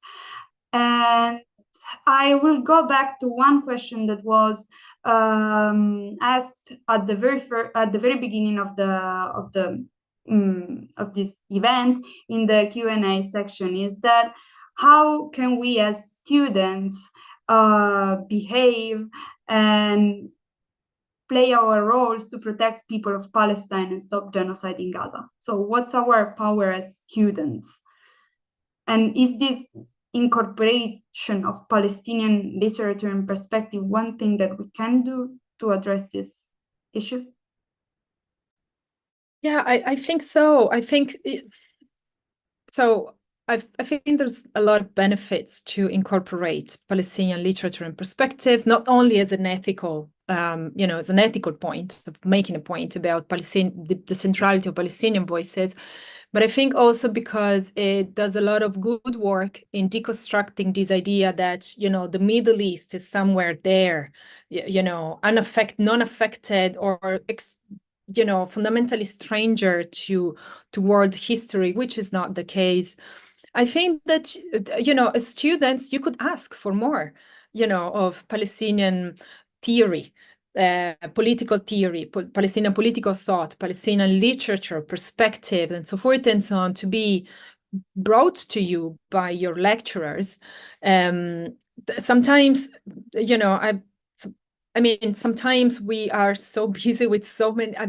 I'm totally, aware that lecturers might have a hard time in finding the time to revise their their syllabuses and their curricula. It's between administration, writing, and blah blah blah. We're quite busy.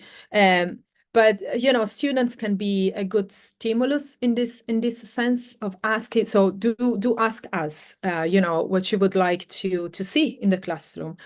Apart from this, I think that student organizations also can play a role when it comes to. I'm not really an expert in this, but so I know that, for instance, in this monstrous funding program, which is Erasmus Plus, I know that also student organizations can participate and directly apply for funding.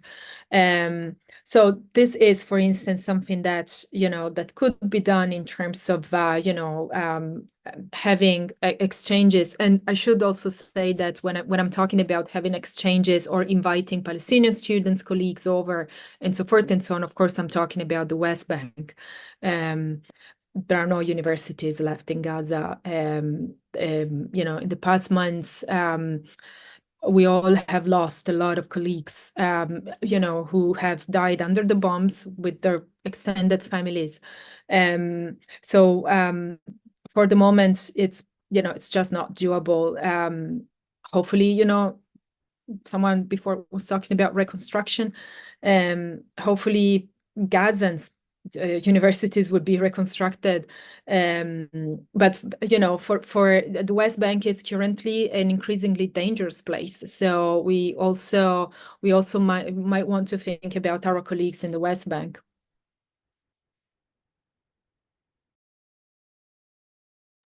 All right, thank you very much for all these inspiring resources and your inspiring talk. It was very nice. For the sake of time, we won't launch the last two questions, but they are very similar. And if you're interested, I remind you to the Salaitas article, so you can go through it and read a bit more. So, well, those are the results of the poll. So you see that for this last one, most of the audience is strongly or somewhat in favor of incorporating Palestinian literature and perspective into the educational curricula. So, well, thank you again, Paula. Thank you again to everyone. I think we are out of time now, and we need to close this workshop session. I would really like to thank you all for interacting, participating. Thanks to all of you that stays until the end and who took part in the discussion. We often feel that we don't know much to take part in discussion about current events, but today all the speakers managed to cover most of the roots and background we need to talk freely about the current situation in Palestine. Many thanks then to all of you, all the panelists, all the speakers, the faculty, the PhD coordinator, and of course, all the students who participated and helped in organizing these events, which is, I think it's a very nice example of activism. And it was very nice for us to get together and achieve this, which I think is a huge milestone. And well, many compliments for all of you, all of the people that were involved in this. So I think that being informed is the foundation for empowerment, and I hope that today's event, we together did a step towards a positive change. And have a nice rest of the day. This workshop will be still on the use page on the YouTube, so you are free to go there and watch it again or spread the link with other colleagues that couldn't attend today. Thank you again and have a nice day. Thank you. Bye. Thank you, Sylvia. Thanks, everyone. Thank you, everyone. Good evening.